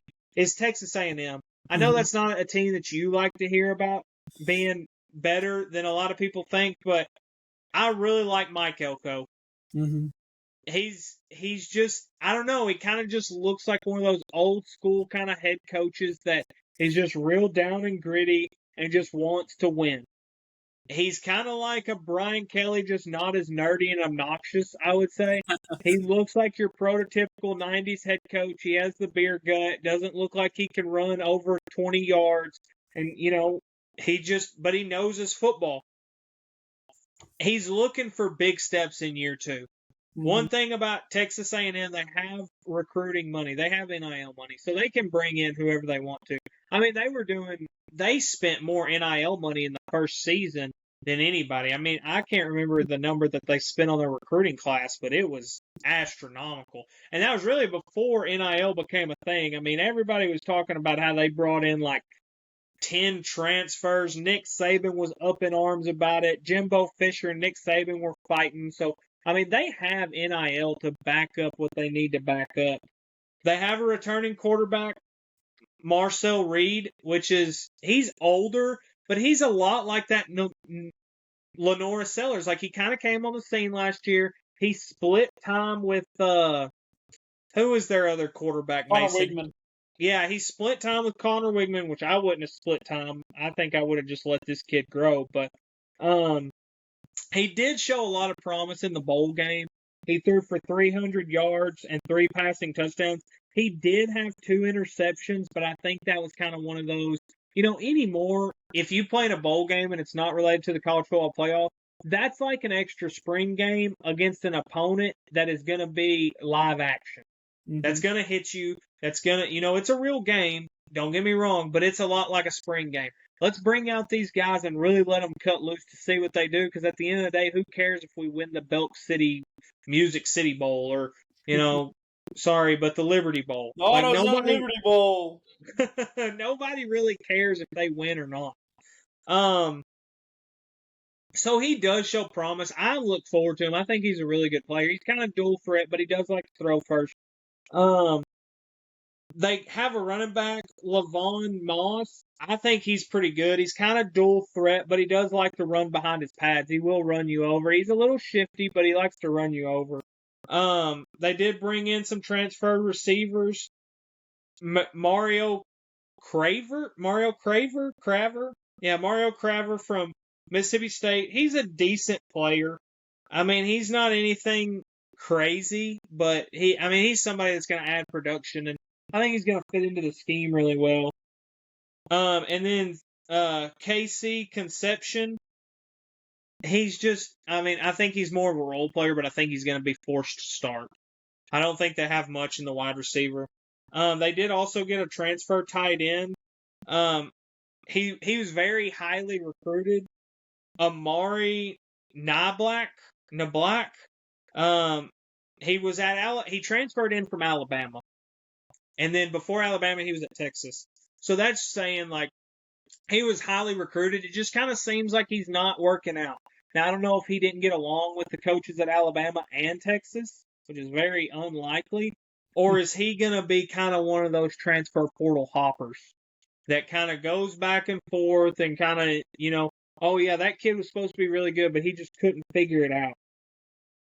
And their defense, I mean, they did bring in some transfers, but they didn't really bring anybody that I'm going to talk about. They didn't bring anybody crazy in or anybody that's going to be like, hey, watch out for this guy. He had 10 sacks last year at Kentucky or, somewhere like that. They had a very average defense last year. I don't think they were great, but they weren't bad. It's just kind of one of those things to where it's an SEC defense. They're going to stop some people, but they're also going to let some people score on them. They're not going to fully rely on their offense to win them games, but I think their offense is probably going to have to put up somewhere around 28 points to win a game for them. Their big games, they go to Notre Dame early in the year, so that's a big game. Last year Notre Dame came to Texas A&M. Then they have Florida at home. This is a big game because it's changing. They're not playing in Dallas anymore, I don't think, but they have to go to Arkansas, and then they have South Carolina at home, and then they go to Texas. So I think they're probably somewhere around that 8-4, maybe 9-3 if they get lucky. Yeah, and Texas A&M last year, they were undefeated to a point, and then they wound up falling off at the end of the year. Mike Elko came out and talked about how atrocious his defense was the last month of the season. I do expect them to be improved, as much as I hate to say that. Yeah, I mean, I don't really want to talk about A&M more than I have to. They should be better. I hate to say it, but I think they're going to be better. I just think their schedule doesn't help them out any. Right.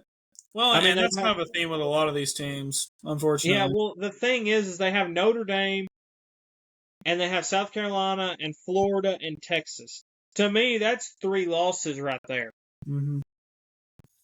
And yeah, I mean, that's just kind of the theme with a lot of these teams. Is like they're going to be improved, but you might not be able to tell by the wins and losses. Which is a whole nother wormhole you can go into with the schedule, the strength of schedule metrics and all that. For sure. And I know you don't want to talk about them, Mason, so I'll go ahead and ask you if you want to do it. Do you want me to go ahead and piss a lot of people off, or, I mean, do you think we should save that for the end? I mean, I'll let you talk about them because I know you want to talk about them, but I don't think too many people are going to be happy with my take on them. I'll go into the Hogs. So I'll just do this as a State of the Union type of address, Year after year, this is what we see from the Hogs. 6-6 or 4-8 or whatever you want to say. Our whole team leaves, and then we bring in a crazy amount of transfers. We disappoint year after year. Sam Pittman still has a job, which I love Sam Pittman as a human being, okay? I love Sam Pittman as a human being. I think he's a great guy, great character. I would love to hang out with him. I don't want him as my football coach. We have done nothing but regress. The only time he ever won was with Chad Morris's players. The only time he ever accomplishes anything is when no one cares anymore. Since 2021, we haven't done anything. We haven't.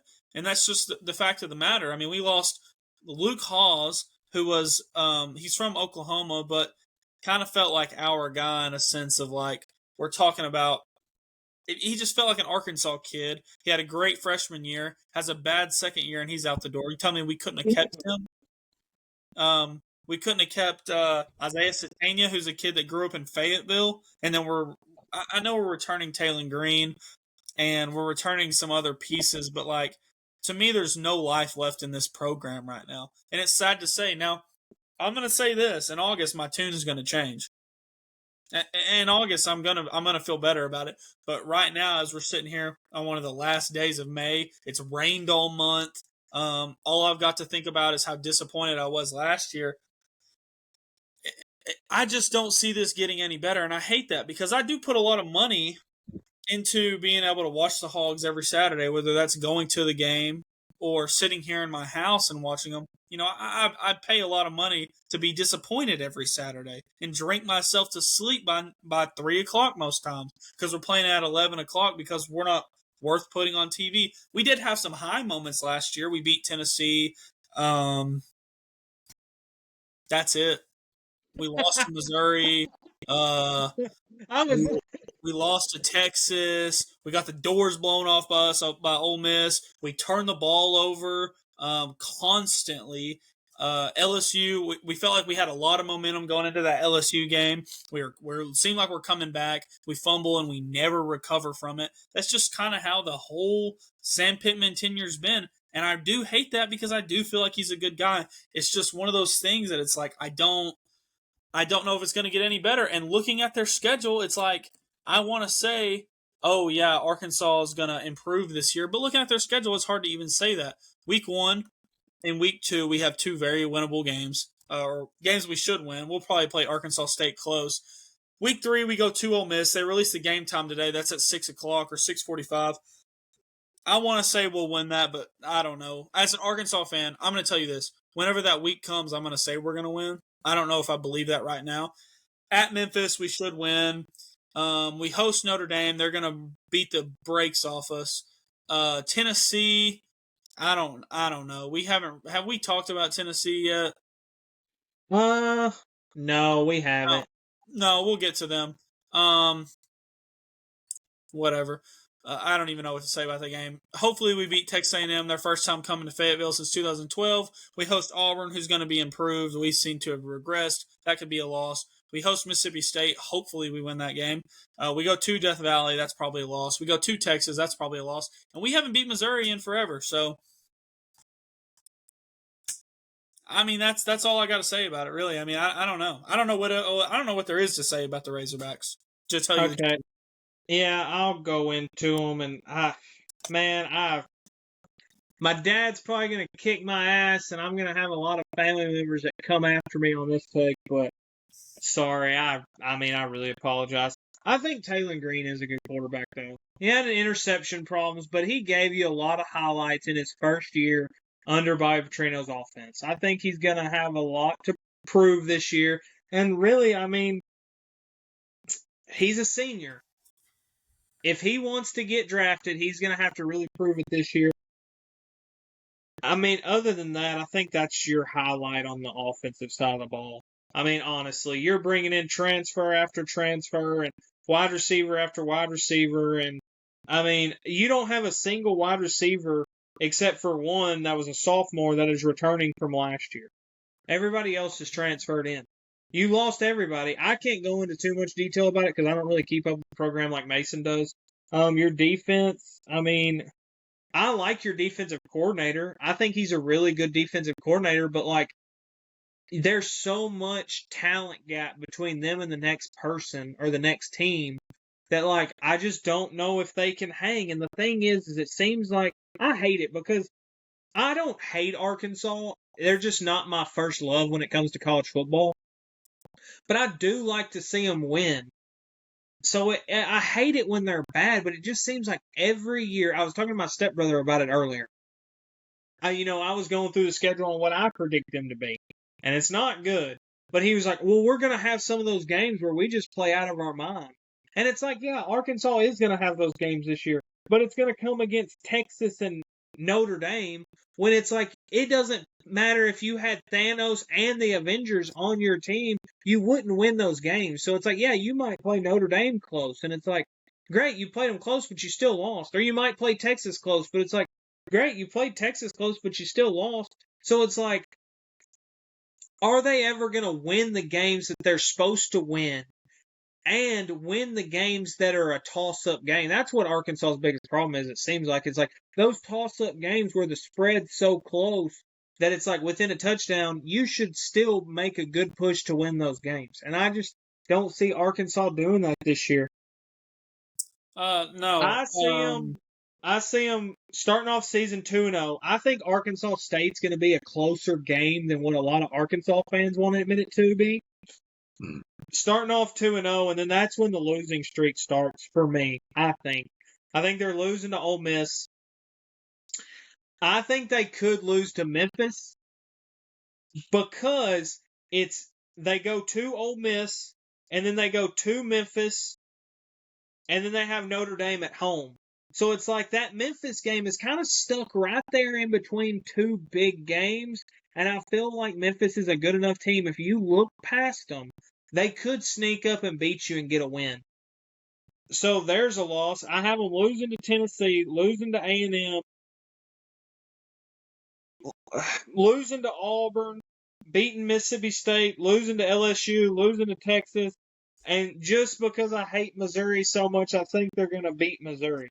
So what is that? They're going 4-8. And honestly, if you want me to be honest, I could see them losing to Auburn too. They could go through. I'm saying 3-9, 4-8. Well, and I hate to say it, but that's realistic. If I had to disagree with you, okay, let me take off my Arkansas hurt heart. Bobby Petrino does have a great record with second-year quarterbacks and just offense in general. So you could see Taylor Green take a huge jump in year 2 under the system. We do have the 16th ranked portal class, so there's got to be some talent in that.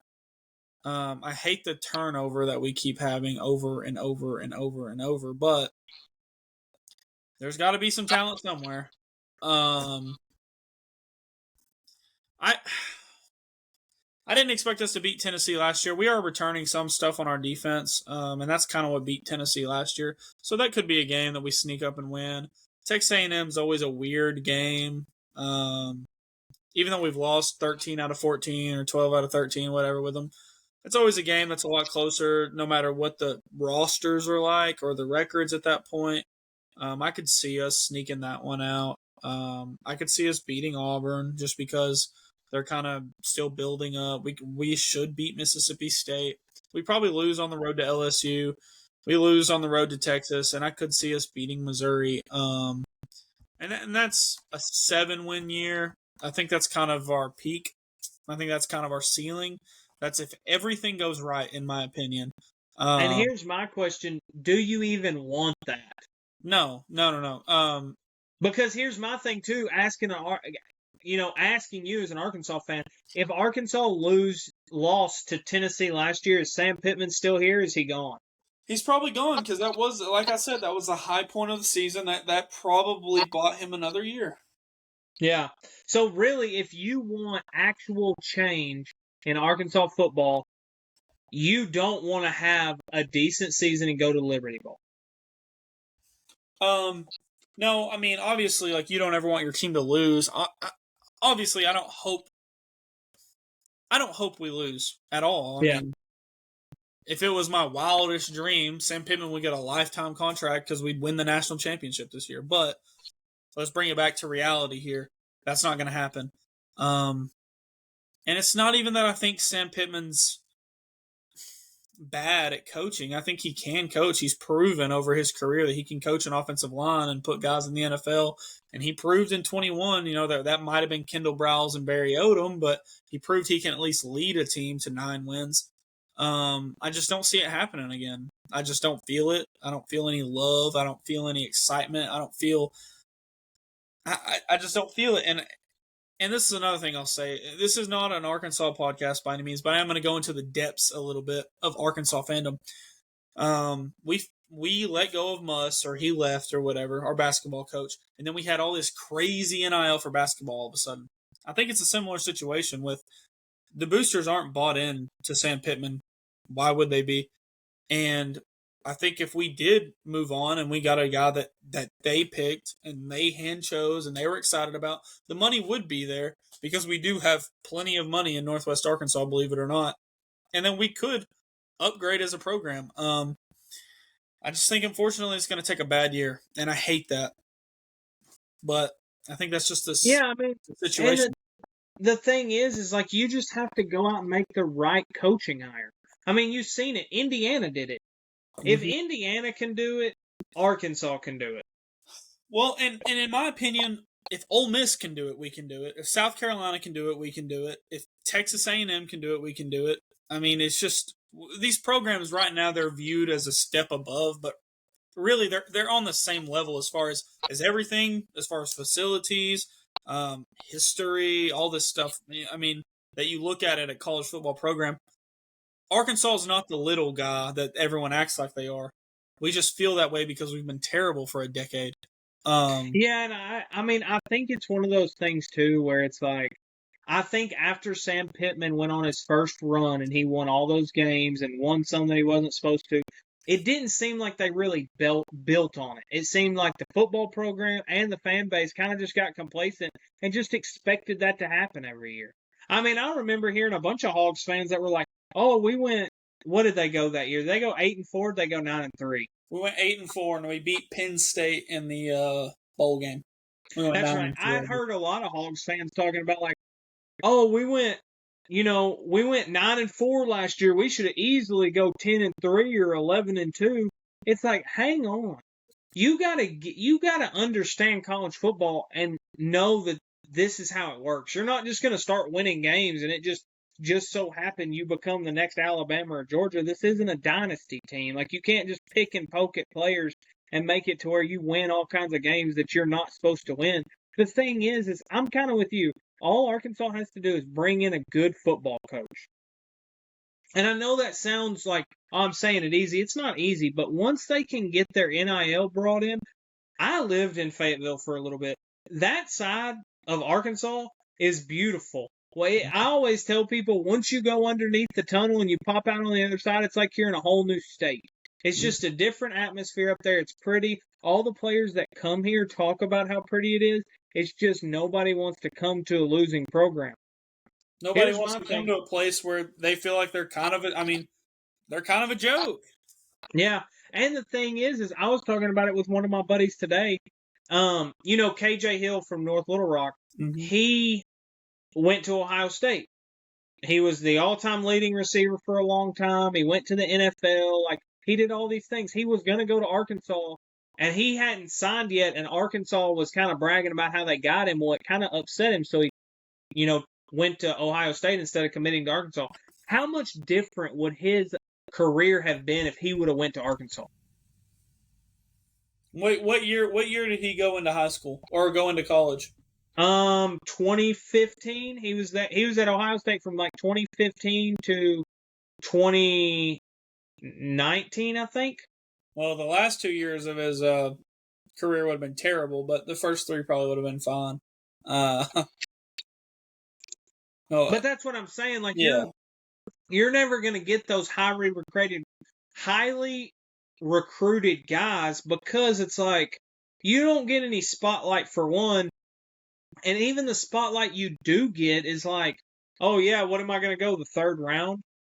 It's like, okay, Arkansas does have some players in the NFL, but when's the last time they had somebody go in the first round? Traylon Burks. Yeah, that's right. But 22. Yeah, but obviously, like, has that panned out too well? No, it's all been injuries. That's not his fault. He went to Tennessee. No, you're right. I'm not blaming it on him, but it's kind of like they've just been very lackluster, and it's going to take a lot of money and a lot of big-time hires on the coaching end to – you're not going to go out and be like, oh, I hired this defensive coordinator or we moved up Bobby Petrino. Like, I think Bobby Petrino is a good coach, but I just don't think this style of football bodes well for him being a head coach. No, he'll never be a head coach again. Well, let's go ahead and get into Tennessee real quick. We are running a little long here. Tennessee, obviously, they lost a lot. They lost most of his production on offense, lost about half of their production on defense. They lost their NFL DN and James Pierce. They do have 3 returning offensive linemen, though, and they brought in Joey Aguilar. Joey Aguilar, to me, is not that impressive. If you look at his stats, they're okay, but they are at App State, too. So 3,000 yards, 23 touchdowns, 4 interceptions at whether people want to admit this or not, G5 is not the same level as a Power 2 conference. So, like we were talking about with Ole Miss, this is kind of a rebuilding year to me for Tennessee. And this is a season that I think it's so crazy to say this. Like, Tennessee's back. Tennessee is a premier brand in football. And 8-4 is a disappointment. If you'd have said that 5 years ago, Tennessee fans would have been so excited about 8-4. But I think like 8-4, 7-5, 7-5 would be disappointing. But like 8-4, 9-3, somewhere in that range. I just think this is a year that's set up for them to take a step back. And I don't think it's an indictment on Josh Heupel. I don't think it's saying Tennessee's falling back to irrelevancy. None of that. I just think it's your quarterback left in February, and Dylan Sampson went to the NFL. James Pierce went to the NFL. I just think it's natural regression in a sense. Yeah, I think you're kind of right. I think it's natural regression, and I think as I wasn't really ever high on Nico, but he had all the intangibles to be a crazy quarterback. Mm-hmm. He could have been really crazy. If you want to look up something wild, go look up Nico's high school volleyball, because he played high school volleyball. Go look up some of those highlights, and you will be like, "This." Do what? Are they crazy? Oh, dude, some of the craziest highlights, just pure athleticism that I've ever seen in my life. Honestly, like I'm talking about nuts. After you get done watching our video, and after you get done liking, subscribing, go to either TikTok or YouTube and watch those highlights. It's absolutely nuts. I think that really hurt them, and I really think that created a void in the team, especially last year. Their quarterback, Joey Aguilar, he was at UCLA. He was at Appalachian State, but he got brought into UCLA, and I think he was only there for the winter time. I don't really know how that worked. He was there for like a month. Yeah, and then they brought in Nico. I think that's going to add a lot of fuel to the fire for this kid. I think that's going to make him and Josh Heupel kind of come together and have the same enemy and be like, let's go conquer the world. And the one thing about Josh Heupel, he makes quarterbacks something that nobody ever thought they were going to be. Did you know who Hendon Hooker was before Tennessee and before he started? No, you don't know him. So I feel like Joey Aguilar kind of could be on that. I don't think he's going to be that good, but I think he could kind of be on that realm where you're like, dang, this kid, he's not bad. Like last year, he threw for 3,000 yards, 23 touchdowns, and 14 interceptions. So nothing good. But the thing is in 2023, and I don't know where this was, because the app that I'm looking at, it doesn't show what school he played in and year out. But in 2023, he had 3,700 yards with 33 touchdowns and 10 interceptions. So it does show that he can do it. Now, like you said, it is at Appalachian State and like a lower tier program. So like, I don't know how that's going to transfer, but like you said, they brought in some transfers, but they didn't bring in too many. They have some guys moving up. They have a lot of seniors and juniors on the defensive side. And I know they lost some on the defensive side, but like that was the main reason Tennessee was so good last year, was because of their defense. Nico really wasn't that good last year. They were good because of their defense and their run game. And I mean, their running back, Peyton Lewis, I mean, he wasn't great. I mean, he did. So last year, who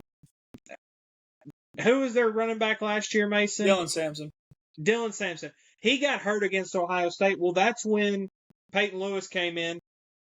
He had 10 rushes for 77 yards. So that's 7.7 yards per attempt against Ohio State, which if you watched them in the playoffs, they were a really good defense. And then against Kent State early in the season, he had 10 rushes for 99 yards. I mean, so he was a decent back. I don't think he's anything like their starter was. But, you know, he did that as a freshman. So could he make that big sophomore jump and kind of make it to where not a new quarterback, but a quarterback that's new to the system, that's new to a bigger program, can he make it to where it's a little bit easier on him to just turn around and hand the ball off and have trust that he's going to get the yards that they need to, you know, go on. They didn't bring any transfer receivers in. they don't really have a lot in the receiver room. I mean, I think it's really going to show. This season is really going to show how good of a head coach Josh Heupel can be or is. And I think they'll still be a good team. I think they'll be fun to watch. Like, I don't think that game where Oklahoma is going into Tennessee is going to be like a for sure win for Oklahoma. But it's just like, I just think the way this goes is just naturally they're probably going to regress a little bit, and that's okay. I'm just going to tell Tennessee fans now, everything's going to be okay on Rocky Top. Yeah, and that's what I think a lot of people are going to have to understand. Is like that's how college football is going to be. From now on out, like I think you're going to have teams that regress, teams that have a year like an Indiana last year. And then you just hope that your team isn't the Florida State from last year that went 2-10 or whatever they went after going 11-0. I think people are just going to have to get used to that. It's kind of going to be kind of like that NFL model, but a little bit different. Where you're going to have regression, you just don't know how bad your regression is going to be, and it's going to come down to, can your team get hot at the end of the season? Because obviously, if it's going to be a 16-team playoff next year, I mean, you can lose 2 or 3 games, maybe 4 games in some of these teams that have a crazy schedule and still make it into the college football playoffs. Well, if you can go hot towards the end of the season, I mean, who knows? If you have the right talent in the blue chip ratio, you could win the national championship. Mm-hmm. So I think that's what a lot of teams are going to have to understand is like, you're not going to have those Alabamas where it's just every single year they're either going to the national championship or they act like their whole season's over because they're going to the Rose Bowl instead of the national championship. And I think what bodes well for Tennessee is they do recruit well, so they do have guys that are going to be moving up that are just in their system. I just think with everything that's happened this offseason, it's going to be hard for them to keep it up. Well, let's get into a team that is returning a lot, has a lot of promise, and it's a make-or-break year for their head coach. Let's talk about the Florida Gators with Sunbelt Billy. Hey, Mason, can I be honest with you real quick? Mm-hmm. And I want people to continue to watch the show, but this is going to be the last time we do a 2-hour freaking show. I love the extended conferences, but I hate it when we start going into depth about them. Because it's like, I thought Tennessee was our last one. Nope, we got 4 more schools to go over, and we're skipping out on Kentucky and Vanderbilt. Mm-hmm. But yeah, Florida. I got a lot of high hopes for Florida. I know that this is kind of the end of the episode here, but we're going to go into it. They're returning the most production in the SEC, I'm pretty sure. A lot of their guys last year were sophomores and juniors, and more importantly, they might be returning the most electric quarterback outside of Lenore Sellers and DJ Lagway. This is a team last year that turned it on. They beat Ole Miss. They obviously beat Florida State because they were terrible. They looked really good at the end of the year, and if they could have got that going earlier, they might have beat a team like Miami, but they just didn't. Hopefully they can keep that forward momentum going, and you could see a Florida team, and you could save Billy's job. You could have a team that's really exciting to watch and could potentially be in the playoff. Yeah, and I think you're right. Last year, Florida, I mean, everybody acted like they had a horrible year. They went 7-5. Mm-hmm. So it's not like they were horrible. I think they played DJ Lagway as much as they needed to play him.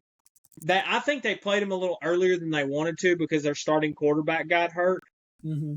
Because I think they knew that he needed to sit a little bit and kind of wear off some freshman stuff, but not get started and get thrown into a role and kind of take his confidence away. But they're a really young team. I think I'm really excited for Florida. I mean, it's hard because it's so weird because 3 years ago, you couldn't tell me that my 3 teams that I'm most high on in the SEC are Florida, Oklahoma, and South Carolina. Right.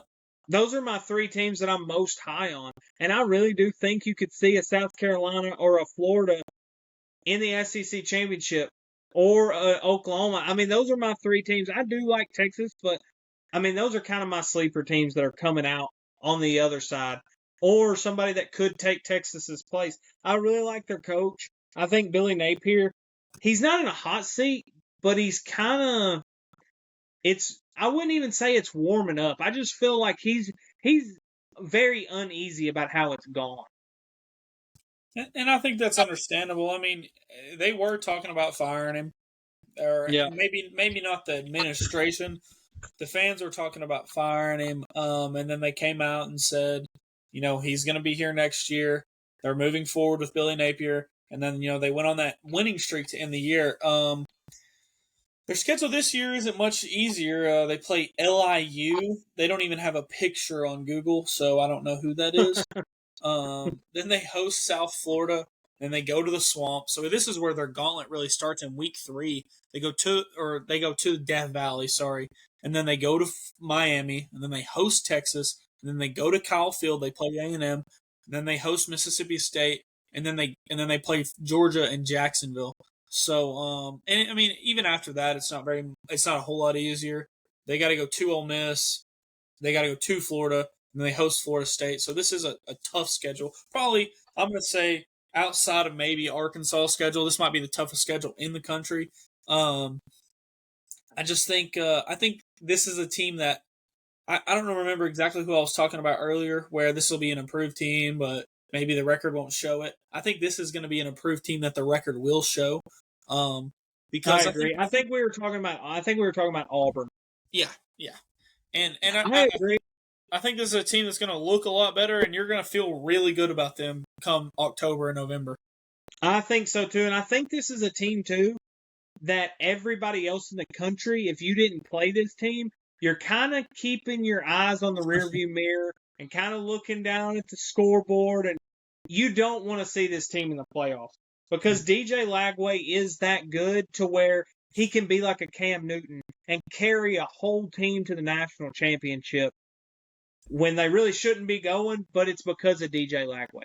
I don't even really think they're going to be bad around DJ Lagway either, because they're a lot like Auburn, where they've had pretty good recruiting classes, and they have brought in transfers. I didn't look into their transfer portal because they are returning They brought in a receiver. He came from Cal. So, I mean, it's not anything that's crazy. He had 117 yards versus USC last year, but I mean, he had 500 yards in 2023 and 300 yards last year. So they brought him in on the offensive side, and then they brought in a grad transfer at the quarterback position from Tennessee, Bailey Harris. I think that's more of one of those things where they brought it in to kind of make DJ Lagway feel uncomfortable so he would continue to work really hard instead of being like, oh, I'm the starter now. He's not starting. DJ Lagway is your starter at Florida. Other than that, they didn't bring in any transfers on the offensive side of the ball. On the defensive side of the ball, they brought in a defensive lineman that's a redshirt junior that looks like he's on the third string, but, I mean, in college football anymore, you don't know. And then they brought in a cornerback from a no-name school. I mean, he had 24 solo tackles and a pass defection. So they didn't really bring in anybody, like you said. They're very veteran on the defensive side of the ball. They're only starting one sophomore. The other ones are juniors and seniors. Mm-hmm. So, and on the offensive side of the ball, they're not old, but they're not young. They do have some players that are returning. They have a running back that kind of started last year, just like DJ Lagway.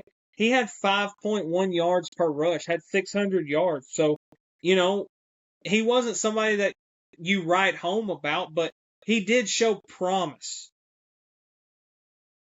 Yeah, it's going to be a largely the same team you saw last year in Gainesville. I'm really excited to watch them. But that's all I got. If we missed your team, I'm sorry. I think we got them all 2 hours. Surely we talked about everyone. Kind of like I said earlier, I love the expanded conferences, but when you start really going into depth, I think next time we do this, or maybe if we do it again right before the season starts, I think we got to split them into 2. Yeah, I'd say so too. Looking forward, maybe we are going to talk about just some off-season stuff, stadium rankings, top 20 offenses, maybe. Maybe we won't go into depth as we are these teams, top 20 defenses. We might go over our favorite head coaches. But eventually, whenever we get closer, we'll start talking about depth charts more often, and we'll go into our conference predictions, who we expect to do things. We'll come out with official predictions instead of just saying potential dark horse. But anyways, thank y'all for listening, guys. Don't forget to like and subscribe. Yeah, there you go. Yeah, we're super excited. We're having a lot of fun with this, so hopefully y'all are having fun listening or watching, however you take it in. But thank y'all guys so much. We appreciate it. This is 3 Deep South, episode 5, I think. So y'all have a good one, boys and girls.